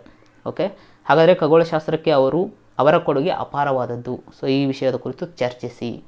ಸೊ ಇದನ್ನು ಕೂಡ ನೀವು ಹಿಸ್ಟ್ರಿಲಿ ಓದಿರ್ತೀರ, ಕೆಲವೊಂದು ಬೇರೆ ಬೇರೆ ಸಾಮ್ರಾಜ್ಯಗಳಲ್ಲಿ ಇದ್ರ ಬಗ್ಗೆ ನೀವು ಓದ್ತಾ ಬಂದಿರ್ತೀರ. ಓಕೆ, ಆದರೆ ಅವೆಲ್ಲವನ್ನು ಸೇರಿಸಿ ನೀವು ಯಾವ ಥರ ಲಿಂಕ್ ಮಾಡಿ ಎಲ್ಲವನ್ನೂ ಒಂದೇ ಕಡೆ ಸೇರಿಸಿ ವಿಚಾರ ಮಾಡಿ ಬರಿತೀರಾ ಅನ್ನೋದನ್ನು ಇಲ್ಲಿ ಚೆಕ್ ಮಾಡ್ತಾರೆ. ಓಕೆ, ಸೊ ಇದೇ ರೀತಿ ಪ್ರಶ್ನೆಗಳು ಇದೇ ಥರ ಇರ್ತವೆ. ಅದಲ್ಲದೆ ನಿಮಗೆ ಫಸ್ಟ್ ಪೇಪರಲ್ಲಿ ಸೋಷಿಯಾಲಜಿ ಕೂಡ ಇದೆ. ಸೊ ಸೋಷಿಯಾಲಜಿ, ಸೊ ಇದನ್ನು ನಾನು ಕೇರ್ಲೆಸ್ ಮಾಡಿದೆ, ಯಾಕಂದರೆ ಸೋಷಿಯಾಲಜಿ 1 ಅಥವಾ 2 ಪ್ರಶ್ನೆ ಕೇಳ್ತಾರೆ. ಹೀಗಾಗಿ ಇದ್ರ ಸಲುವಾಗಿ ನಾನು ಇಡೀ ಸೋಷಿಯಾಲಜಿ ಬುಕ್ಕನ್ನು ಓದಬೇಕಾಗತ್ತೆ ಅಂತ ಅದನ್ನು ಬಿಟ್ಟೆ. ಬಟ್ ಈ ಸರಿ ಏನು ಮಾಡಿದಾನಂದರೆ ಸೋಷಿಯಾಲಜಿಗೆ ಸಂಬಂಧಪಟ್ಟಂತೆ ಟೋಟಲ್ ಒಂದು 5 ರಿಂದ 6 ಪ್ರಶ್ನೆಯನ್ನು ಕೇಳಿಬಿಟ್ಟಿದ್ದಾನೆ. ಓಕೆ, ಸಾಮಾಜಿಕ ಬದಲಾವಣೆಯಲ್ಲಿ ನಿರ್ಧಾರಕ ತತ್ವ ಸಿದ್ಧಾಂತವನ್ನು ಕುರಿತು ಬರೆಯಿರಿ. ಗ್ರಾಮೀಣ ಸಾಮಾಜಿಕ ಜೀವನದ ಪುನರ್ ಸಂಘಟನೆಯ ಉದ್ದೇಶ ಹೊಂದಿರುವ ವಿವಿಧ ಅಭಿವೃದ್ಧಿ ಯೋಜನೆಗಳನ್ನು ಚರ್ಚಿಸಿರಿ. ಸಂಸ್ಕೃತೀಕರಣ ಪರಿಕಲ್ಪನೆಯನ್ನು ವಿವರಿಸಿ. ಬದಲಾಗುತ್ತಿರುವ ಮಹಿಳೆಯರ ಸ್ಥಾನಮಾನಕ್ಕೆ ಕಾರಣವಾಗುವಂತಹ ಅಂಶಗಳ ಬಗ್ಗೆ ಚರ್ಚಿಸಿ. ಭಾರತೀಯ ಶಿಕ್ಷಣ ಪದ್ಧತಿಯಲ್ಲಿನ ದೋಷವು ಯುವಜನರ ಅಶಾಂತಿಯ ಸೂಚಕವಾಗಿದೆ, ವಿಶ್ಲೇಷಣೆ ಮಾಡಿ. ಸಾಮಾಜಿಕ ನೀತಿ ಸಾಮಾಜಿಕ ಬದಲಾವಣೆಯನ್ನು ತರುತ್ತದೆ. ಸೊ ಈ ಕುರಿತು ಚರ್ಚಿಸಿ. ಆಧುನೀಕರಣ ಎಂದರೇನು? ಸೊ ಆಧುನೀಕರಣ ಪ್ರಕ್ರಿಯೆಗೆ ಕಾರಣವಾಗುವಂಥ ಅಂಶಗಳ ಬಗ್ಗೆ ವಿವರಣೆ ನೀಡಿ. ಸೊ ಅಂದರೆ ಇಷ್ಟೆಲ್ಲ ಹೆಚ್ಚು ಕಡಿಮೆ ಒಂದು 6-7 ಕ್ವಶನ್ಸ್ ಆದವು. ಸೊ ನಾ ಏನು ಮಾಡಿದೆ, ಸೋಷಿಯಾಲಜಿ ಒಂದು 2 ಕ್ವಶನ್ ಕೇಳ್ಬೋದು ಅಂತ ಕೇರ್ಲೆಸ್ ಮಾಡಿದೆ, ಬಟ್ 7 ಕ್ವಶನನ್ನು ಕೇಳಿದ್ದಾರೆ. ಓಕೆ, ಸೊ ಹೀಗಾಗಿ ಯಾವುದೇ ಸಬ್ಜೆಕ್ಟನ್ನು ಕೂಡ ನಾವು ಕೇರ್ಲೆಸ್ ಮಾಡೋ ಹಾಗಿಲ್ಲ ಅಂತ ನಾವು ಈ ಮೂಲಕ ತಿಳ್ಕೊಬಹುದು. ಸೊ ಮತ್ತೊಂದು ಪ್ರಶ್ನೆಯನ್ನು ಕೇಳಿದ್ದಾರೆ, ಅಕ್ಬರ್ನ ಕಾಲದ ಮೊಘಲ್ ಕಲೆ ಮತ್ತು ವಾಸ್ತುಶಿಲ್ಪ ಇಸ್ಲಾಮಿಕ್ ಮತ್ತು ಹಿಂದೂ ಕಲಾ ಪರಂಪರೆ ಮತ್ತು ಅಂಶಗಳ ಸಂತುಷ್ಟ ಸಂಯೋಗವಾಗಿತ್ತು. ಈ ಕುರಿತು ಚರ್ಚಿಸಿ. ಅಂದರೆ ಅಕ್ಬರ್ನ ಕಾಲದಲ್ಲಿ ಕಲೆ ಮತ್ತು ವಾಸ್ತುಶಿಲ್ಪ ಹಿಂದೂ ಮತ್ತು ಮುಸ್ಲಿಂ ಕಲಾ ಪರಂಪರೆ ಮತ್ತು ಅಂಶಗಳ 2 ಸಂಯೋಗ ಆಗಿತ್ತು ಅಂತ ಇದನ್ನು ನಾವು ವಿಚಾರ ಮಾಡಿ ಬರೀಬೇಕಾಗುತ್ತೆ. ಅಂದರೆ ಪ್ರತಿಯೊಂದರಲ್ಲೂ ಕೂಡ ನಿಮ್ಮ ವಿಚಾರವಂತಿಕೆಯನ್ನು ಅವರು ಚೆಕ್ ಮಾಡ್ತಾರೆ. ಅಂದರೆ ನೀವು ಡೈರೆಕ್ಟಾಗಿ ಬುಕ್ಕಲ್ಲಿ ಓದಿದ್ದೀನಿ ನಾ ಬರಿತೀನಿ ಅನ್ನೋ ಉದ್ದೇಶ ನೀವು ಇಟ್ಕೊಳಕ್ಕೆ ಹೋಗಬೇಡಿ. ಸೊ ಹೀಗಾಗಿ ನೀವೇನು ಮಾಡ್ತಾ ಹೋಗಿ ಅಂದರೆ ಪ್ರತಿಯೊಂದನ್ನು ಕೂಡ ಓದ್ತಾ ಸಿಲೆಬಸ್ ಪ್ರಕಾರ ನೀವು ಓದ್ತಾ ಹೋಗ್ತಿರ್ತೀರಲ್ಲ, ಆ ಪ್ರತಿಯೊಂದು ವಿಷಯದ ಕುರಿತು ಸ್ವಲ್ಪ ನೀವು ವಿಚಾರ ಮಾಡ್ತಾ ಹೋಗಿ. ಓಕೆ, ಅದೇ ಇನ್ನು ಎಕನಾಮಿಕ್ಸಿಗೆ ಸಂಬಂಧಪಟ್ಟಂಗೆ ಯಾವ ಥರ ಪ್ರಶ್ನೆಗಳನ್ನು ಕೇಳಿದ್ದಾರೆ ಇದರಲ್ಲಿ ಅಂದರೆ ಕರ್ನಾಟಕದಲ್ಲಿ ಕೃಷಿ ಮಾರುಕಟ್ಟೆಯ ದೋಷಗಳನ್ನು ವಿವರಿಸಿ. ಸೊ ಇದನ್ನು ಕೂಡ ನೀವು ಸ್ವಂತ ವಿಚಾರವಾಗಿ ಬರೀಬೇಕಾಗತ್ತೆ. ಅದಲ್ಲದೆ ಗ್ರಾಮೀಣ ಆರ್ಥಿಕ ಉನ್ನತಿಗೆ ಪೂರ providing urban amenities to rural areas ಅಂತ. ಸೊ ಅದು ಯಾವ ರೀತಿ ಗ್ರಾಮೀಣ ಅಭಿವೃದ್ಧಿಗೆ ಸಹಕಾರ ಆಗಿದೆ. ಅದೇ ರೀತಿ ಡಿಜಿಟಲ್ ಇಂಡಿಯಾ ಕಾರ್ಯಕ್ರಮ ರೈತರ ಕೃಷಿ ಉತ್ಪಾದನೆ ಮತ್ತು ಆದಾಯವನ್ನು ಉತ್ತಮಪಡಿಸಿಕೊಳ್ಳುವಲ್ಲಿ ಯಾವ ರೀತಿ ಸಹಾಯಕ ಆಗಿದೆ. ಸೊ ಇವೆಲ್ಲ ಏನಂದರೆ ನಾವು ವಿಚಾರ ಮಾಡಲೇಬೇಕಾಗುತ್ತೆ. ಓಕೆ, ನೀವು ಯಾವುದೋ ಬುಕ್ಕಲ್ಲಿ ಓದಿ ಅಲ್ಲಿ ಓದಿ ಇಲ್ಲಿ ಓದಿ ಬರ್ತೀನಿ ಅಂದರೆ ಆಗಲ್ಲ. ಬಟ್ ನಿಮಗೆ ಬುಕ್ ಓದಿದಾಗ ನಿಮಗೆ ಇನ್ಫಾರ್ಮೇಷನ್ ಸಿಕ್ಕಿರುತ್ತೆ, ಅದನ್ನು ನಿಮಗೆ ಈ ಕ್ವಶನ್ಗೆ ಸಂಬಂಧಪಟ್ಟಂತೆ ಯಾವ ರೀತಿ ಅಪ್ಲೈ ಮಾಡ್ತೀರಾ ಅನ್ನೋದು ಕೂಡ ಇಲ್ಲಿ ಇಂಪಾರ್ಟೆಂಟ್ ಆಗುತ್ತೆ. ಓಕೆ, ಭಾರತದ ಆರ್ಥಿಕತೆಯಲ್ಲಿ ಸಣ್ಣ ಕೈಗಾರಿಕೆಗಳ ಮಹತ್ವವನ್ನು ಕುರಿತು ವಿವರಿಸಿ.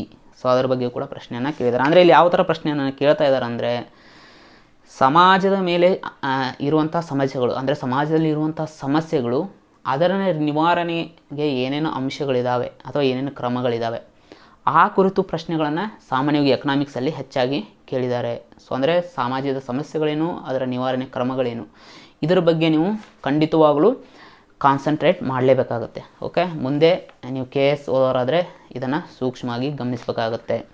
ಇನ್ನು 2ನೇ ಪೇಪರು ನಿಮಗೆ ಸಾಮಾನ್ಯವಾಗಿ ಏನೇನು ಒಳಗೊಂಡಿರುತ್ತೆ ಅಂದರೆ ವರ್ಲ್ಡ್ ಜಿಯೋಗ್ರಫಿ, ಭಾರತದ ಜಿಯೋಗ್ರಫಿ, ಕರ್ನಾಟಕ ಜಿಯೋಗ್ರಫಿ, ಅದರ ಜೊತೆಗೆ ಸಂವಿಧಾನ ಮತ್ತು ಸಾರ್ವಜನಿಕ ಆಡಳಿತ. ಸೊ ಟೋಟಲ್ 4 ಸಬ್ಜೆಕ್ಟ್ಗಳನ್ನು ಒಳಗೊಂಡಿರುತ್ತೆ.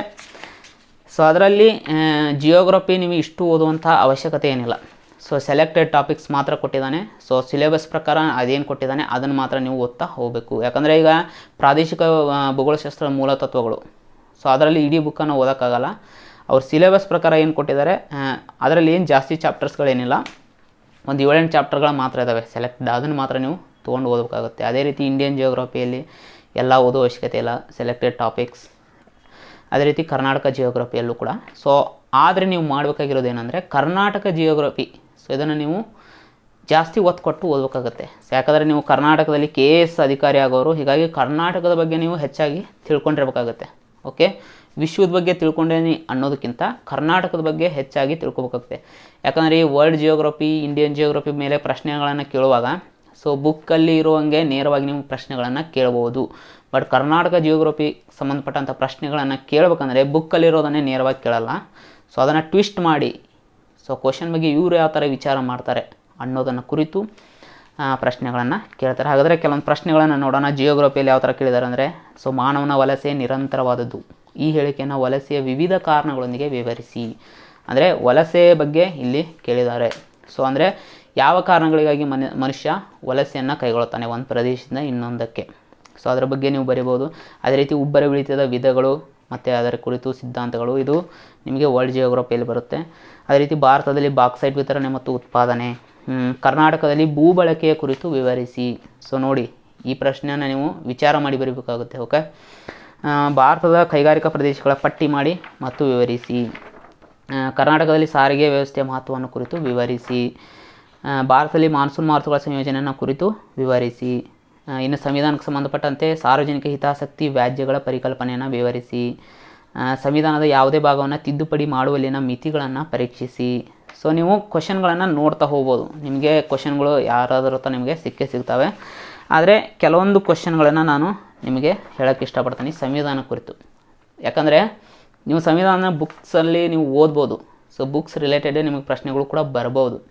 ಆದರೆ ನೀವು ವಿಚಾರ ಶಕ್ತಿ ಇಲ್ಲ ಅಂದರೆ ಈ ಪ್ರಶ್ನೆಗಳನ್ನು ನಿಮಗೆ ಅಟೆಂಡ್ ಮಾಡೋಕ್ಕೆ ಸಾಧ್ಯ ಇಲ್ಲ. ಒಂದು ಪ್ರಶ್ನೆ ನಿಮಗೆ ಕರೆಂಟ್ ಅಫೇರ್ಸ್ ರಿಲೇಟೆಡ್ ಕೇಳಿದ್ದಾರೆ. ಏನು, KS Puttaswamy versus union of India ಪ್ರಕರಣದಲ್ಲಿ ನೀಡಲಾದ ಸರ್ವೋಚ್ಚ ನ್ಯಾಯಾಲಯದ ತೀರ್ಪಿನ ಬೆಳಕಿನಲ್ಲಿ ಗೌಪ್ಯತೆಯ ಅಂದರೆ ಪ್ರೈವೇಸಿ ಅಂದರೆ ಖಾಸಗಿತನದ ಹಕ್ಕು, ಸೊ ಇದೊಂದು ಮೂಲಭೂತ ಹಕ್ಕು ಎಂದು ವಿವರಿಸಿ. ಅಂದರೆ ಖಾಸಗಿತನದ ಹಕ್ಕು ಒಂದು ಮೂಲಭೂತ ಹಕ್ಕು ಅಂತ ನಾವು ವಿವರಣೆ ಕೊಡಬೇಕಾಗುತ್ತೆ. ಅಂದರೆ ಅದು ಮೂಲಭೂತ ಹಕ್ಕು ಹೌದು ಅಂತ ನಾವು ಸಾಧಿಸಬೇಕಾಗುತ್ತೆ. ಸೊ ಇದನ್ನು ಸಾಧಿಸಬೇಕಂದ್ರೆ ನೀವು ಓನಾಗಿ ವಿಚಾರಗಳನ್ನು ಮಾಡಬೇಕಾಗುತ್ತೆ. ಅದರ ರಿಲೇಟೆಡ್ ಕೆಲವೊಂದು ಕರೆಂಟ್ ಅಫೇರ್ಸ್ ಲಿಂಕನ್ನು ಕೂಡ ಕೊಡಬೇಕಾಗುತ್ತೆ. ಅದೇ ರೀತಿ ಮತ್ತೊಂದು ಪ್ರಶ್ನೆ, ಹಕ್ಕುಗಳು ಮತ್ತು ಕರ್ತವ್ಯಗಳು ನಿಕಟ ಸಂಬಂಧವನ್ನು ಹೊಂದಿವೆ ಮತ್ತು ಪರಸ್ಪರ ಬೇರ್ಪಡಿಸಲು ಸಾಧ್ಯವಿಲ್ಲ. ಓಕೆ, ಈ ಕುರಿತು ಸಂವಿಧಾನದ 4A ಭಾಗದಲ್ಲಿ ವಿವರಿಸಿರುವ ಮೂಲಭೂತ ಕರ್ತವ್ಯಗಳ ಮಹತ್ವವನ್ನು ಚರ್ಚಿಸಿ ಅಂತ ಪ್ರಶ್ನೆಯನ್ನು ಕೇಳಿದ್ದಾರೆ. ಸೊ ನೀವು ಸಾಮಾನ್ಯವಾಗಿ ಮೂಲಭೂತ ಹಕ್ಕುಗಳ ಬಗ್ಗೆ ಓದಿರ್ತೀರ, ಮೂಲಭೂತ ಕರ್ತವ್ಯಗಳ ಬಗ್ಗೆನೂ ಓದಿರ್ತೀರ. ಆದರೆ ಅವೆರಡರ ಲಿಂಕನ್ನು ಯಾವ ಥರ ಕೊಡ್ಬೋದು, ಒಂದಕ್ಕೊಂದು ಬೇರ್ಪಡಿಸಲು ಸಾಧ್ಯವಿಲ್ಲ ಯಾವ ಥರ, ಸೊ ಅನ್ನೋದನ್ನು ನೀವು ವಿಚಾರ ಮಾಡಲೇಬೇಕಾಗತ್ತೆ. ಓಕೆ, ಅದೇ ರೀತಿ ಮತ್ತೊಂದು ಪ್ರಶ್ನೆ, ಕೆಲವೊಂದು ಡೈರೆಕ್ಟಾಗಿ ಪ್ರಶ್ನೆಗಳನ್ನು ಕೇಳ್ತಾರೆ. ಭಾರತೀಯ ಸಂವಿಧಾನದ ಪ್ರಸ್ತಾವನೆ ಅಂದರೇನು, ಭಾರತೀಯ ಸಂವಿಧಾನದ ಪ್ರಸ್ತಾವನೆಯಲ್ಲಿ ವಿವರಿಸಿರುವ ಸುವರ್ಣ ಗುರಿಗಳನ್ನು ಚರ್ಚಿಸಿ. ಸೊ ಸಾಮಾನ್ಯವಾಗಿ ಇದು ಡೈರೆಕ್ಟಾಗಿ ನಿಮಗೆ ಬುಕ್ಕಲ್ಲಿ ಸಿಗುತ್ತೆ. ಅದೇ ರೀತಿ ಧನ ವಿಧೇಯಕ ಮಸೂದೆ ಬಗ್ಗೆ ಕೇಳಿದರೆ ಡೈರೆಕ್ಟಾಗಿ ಬುಕ್ಕಲ್ಲಿ ಸಿಗುತ್ತೆ. ಸೊ ಇನ್ನು ಸಾರ್ವಜನಿಕ ಆಡಳಿತ. ಓಕೆ, ಸೊ ಇದನ್ನು ಎಲ್ಲರೂ ಕೇರ್ಲೆಸ್ ಮಾಡಿಬಿಡ್ತಾರೆ ಈ ಸಬ್ಜೆಕ್ಟ್ನ. ಇದರಲ್ಲೂ ಕೂಡ 7 ಕ್ವಶನ್ಸ್ ಬರ್ತವೆ, ಹೀಗಾಗಿ ಇದನ್ನು ಕೇರ್ಲೆಸ್ ಮಾಡೋ ಹಾಗಿಲ್ಲ. ಸೊ ಇದರಲ್ಲೂ ಕೂಡ ನಿಮಗೆ ಸಿಲೆಬಸ್ ಪ್ರಕಾರ ಏನೇನು ಟಾಪಿಕ್ಸ್ ಇದೆ ಅದನ್ನು ಓದಿ. ಇದರಿಂದ ಏನಾಗುತ್ತೆ ಅಂದರೆ, ಯಾಕಂದರೆ ಸಾರ್ವಜನಿಕ ಆಡಳಿತ ಅಂದರೆ ಅದೇನು ನಿಮಗೆ ಚಿಕ್ಕದಿರಲ್ಲ, ಸೊ ದೊಡ್ಡದಿರುತ್ತೆ.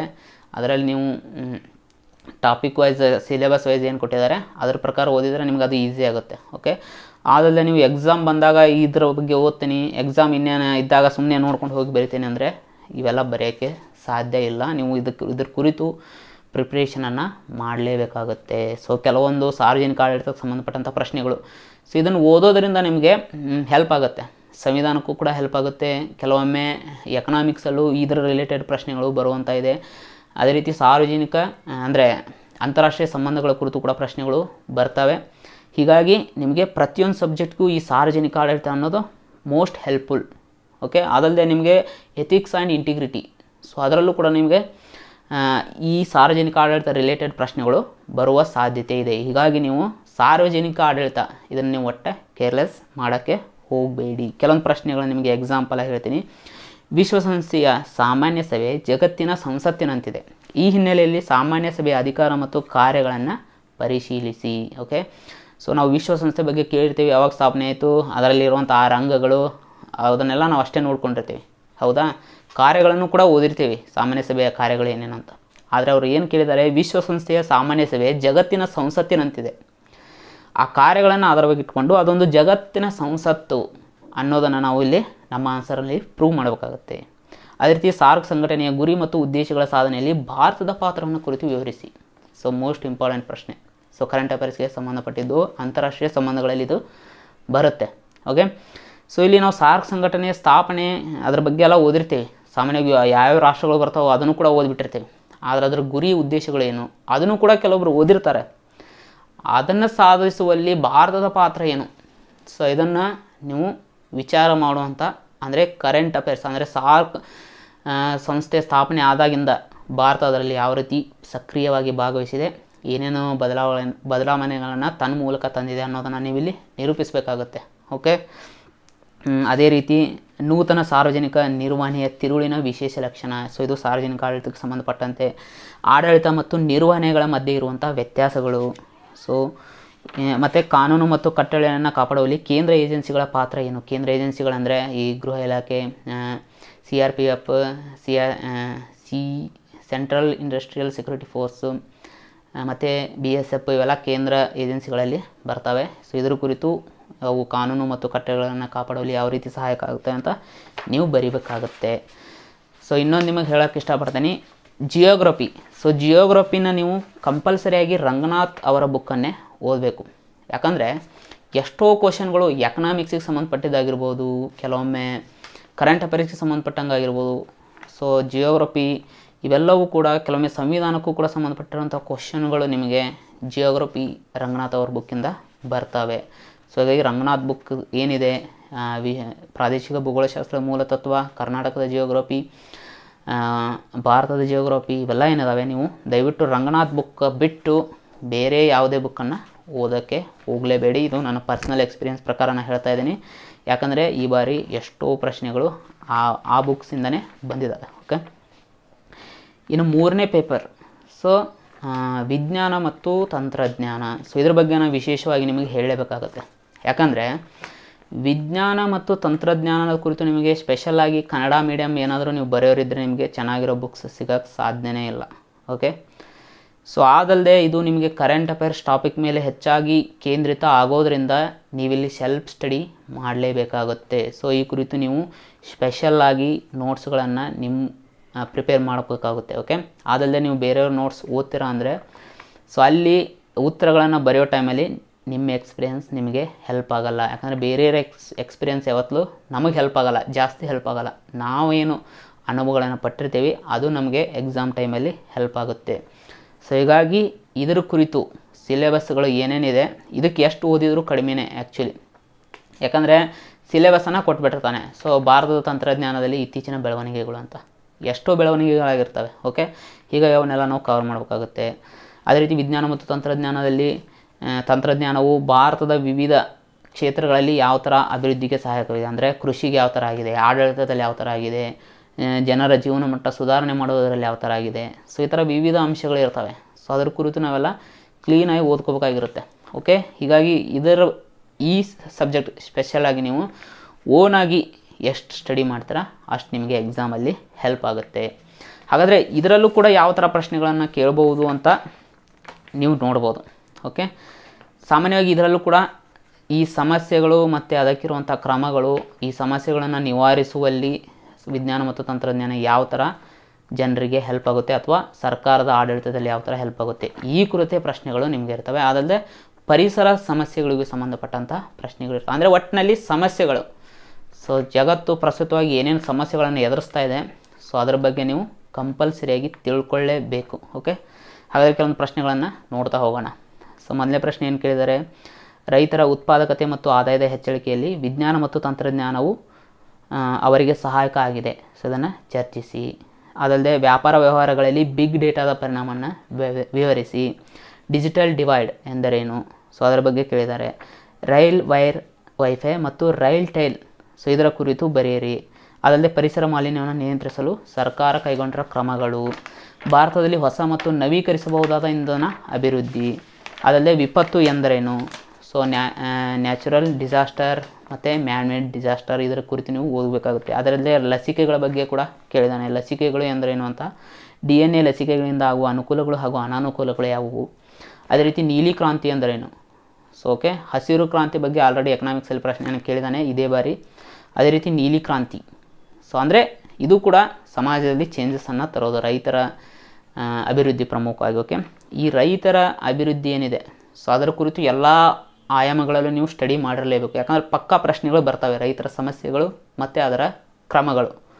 ಯಾಕಂದರೆ ನಮ್ಮ ದೇಶದಲ್ಲಿ 50%ಗಿಂತ ಹೆಚ್ಚು ಜನ ಕೃಷಿಯನ್ನೇ ಅವಲಂಬನೆ ಮಾಡಿದ್ದಾರೆ ತಮ್ಮ ಜೀವನೋಪಾಯಕ್ಕಾಗಿ ಮತ್ತು ಉದ್ಯೋಗಕ್ಕಾಗಿ. ಅದಲ್ಲದೆ ಗ್ರಾಮೀಣ ಮಹಿಳೆಯರು ಕೂಡ ಹೆಚ್ಚಾಗಿ ಕೃಷಿಯಲ್ಲೇ ತಮ್ಮನ್ನು ತೊಡಗಿಸ್ಕೊಂಡಿದ್ದಾರೆ. ಹೀಗಾಗಿ ಈ ಕೃಷಿ ಕುರಿತು ನೀವು ಡೀಪಾಗಿ ಸ್ಟಡಿ ಮಾಡಲೇಬೇಕು. ಸೊ ಈ ಏನಾದರೂ ಈ ಕೃಷಿ ಅನ್ನೋ ಟಾಪಿಕ್ಕೆ ನಿಮಗೆ ಹೆಚ್ಚು ಕಡಿಮೆ ಒಂದು 100-150 ಮಾರ್ಕ್ಸನ್ನು ತಂದು ಕೊಡ್ಬೋದು. ಸೊ ಯಾಕಂದರೆ ಈಗಿನ ಕ್ವಶನ್ ಪೇಪರ್ಗಳನ್ನು ನೋಡಿದರೆ.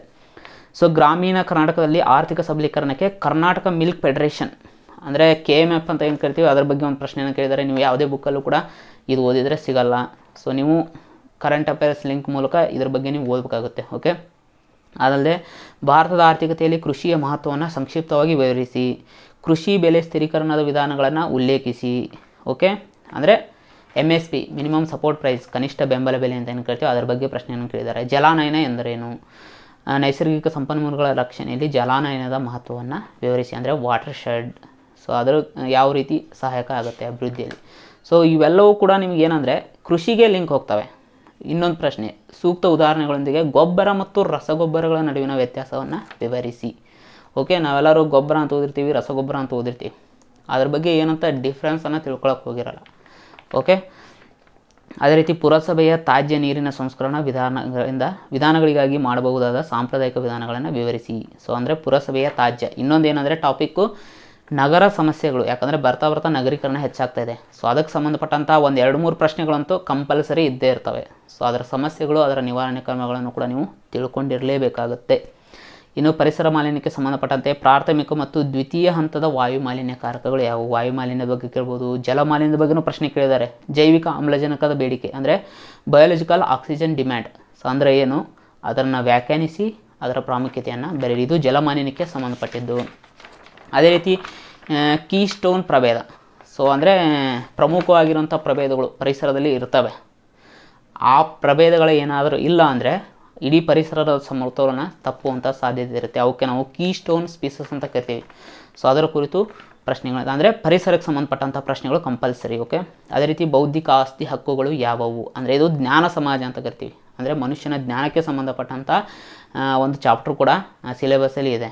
ಸೊ ಅದರ ಕುರಿತು ಪ್ರಶ್ನೆಗಳನ್ನು ಕೇಳಿದ್ದಾರೆ.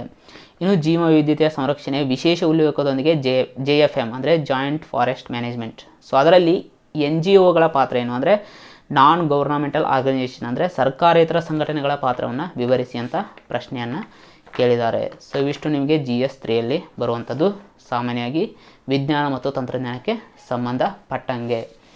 ಓಕೆ, ಇನ್ನು ಕೊನೆಯ ಚಾಪ್ಟರ್ ಅಥವಾ ಕೊನೆಯ ಪತ್ರಿಕೆ ಯಾವುದಪ್ಪ ಅಂದರೆ ಎಥಿಕ್ಸ್ ಆ್ಯಂಡ್ ಇಂಟಿಗ್ರಿಟಿ. ಸೊ ನೈತಿಕತೆ ಮತ್ತು ಸಮಗ್ರತೆ. ಓಕೆ, ಸೊ ಈ ನೈತಿಕತೆ ಮತ್ತು ಸಮಗ್ರತೆ ನಿಮಗೆ ಸಿಲೆಬಸ್ ಪ್ರಕಾರ ಬುಕ್ಗಳು ಸಿಗ್ತವೆ, ಇಲ್ಲ ಅಂತ ನಾನು ಹೇಳಲ್ಲ ಖಂಡಿತವಾಗೂ. ಆದರೂ ಕೂಡ ಸೊ ಇಲ್ಲಿ ನಿಮ್ಮ ವಿಚಾರವಂತಿಕೆ ಇಲ್ಲ ಅಂದರೆ ಸೊ ನೀವು ಪ್ರಶ್ನೆಗಳನ್ನು ಅಟೆಂಡ್ ಮಾಡೋಕ್ಕೆ ಆಗಲ್ಲ. ಯಾಕಂದರೆ ಈ ನೈತಿಕತೆ ಮತ್ತು ಸಮಗ್ರತೆ ಅನ್ನೋ ಬುಕ್ಕೇ ನಿಮಗೆ ಓದೋಕ್ಕೆ ಬೋರಿಂಗ್.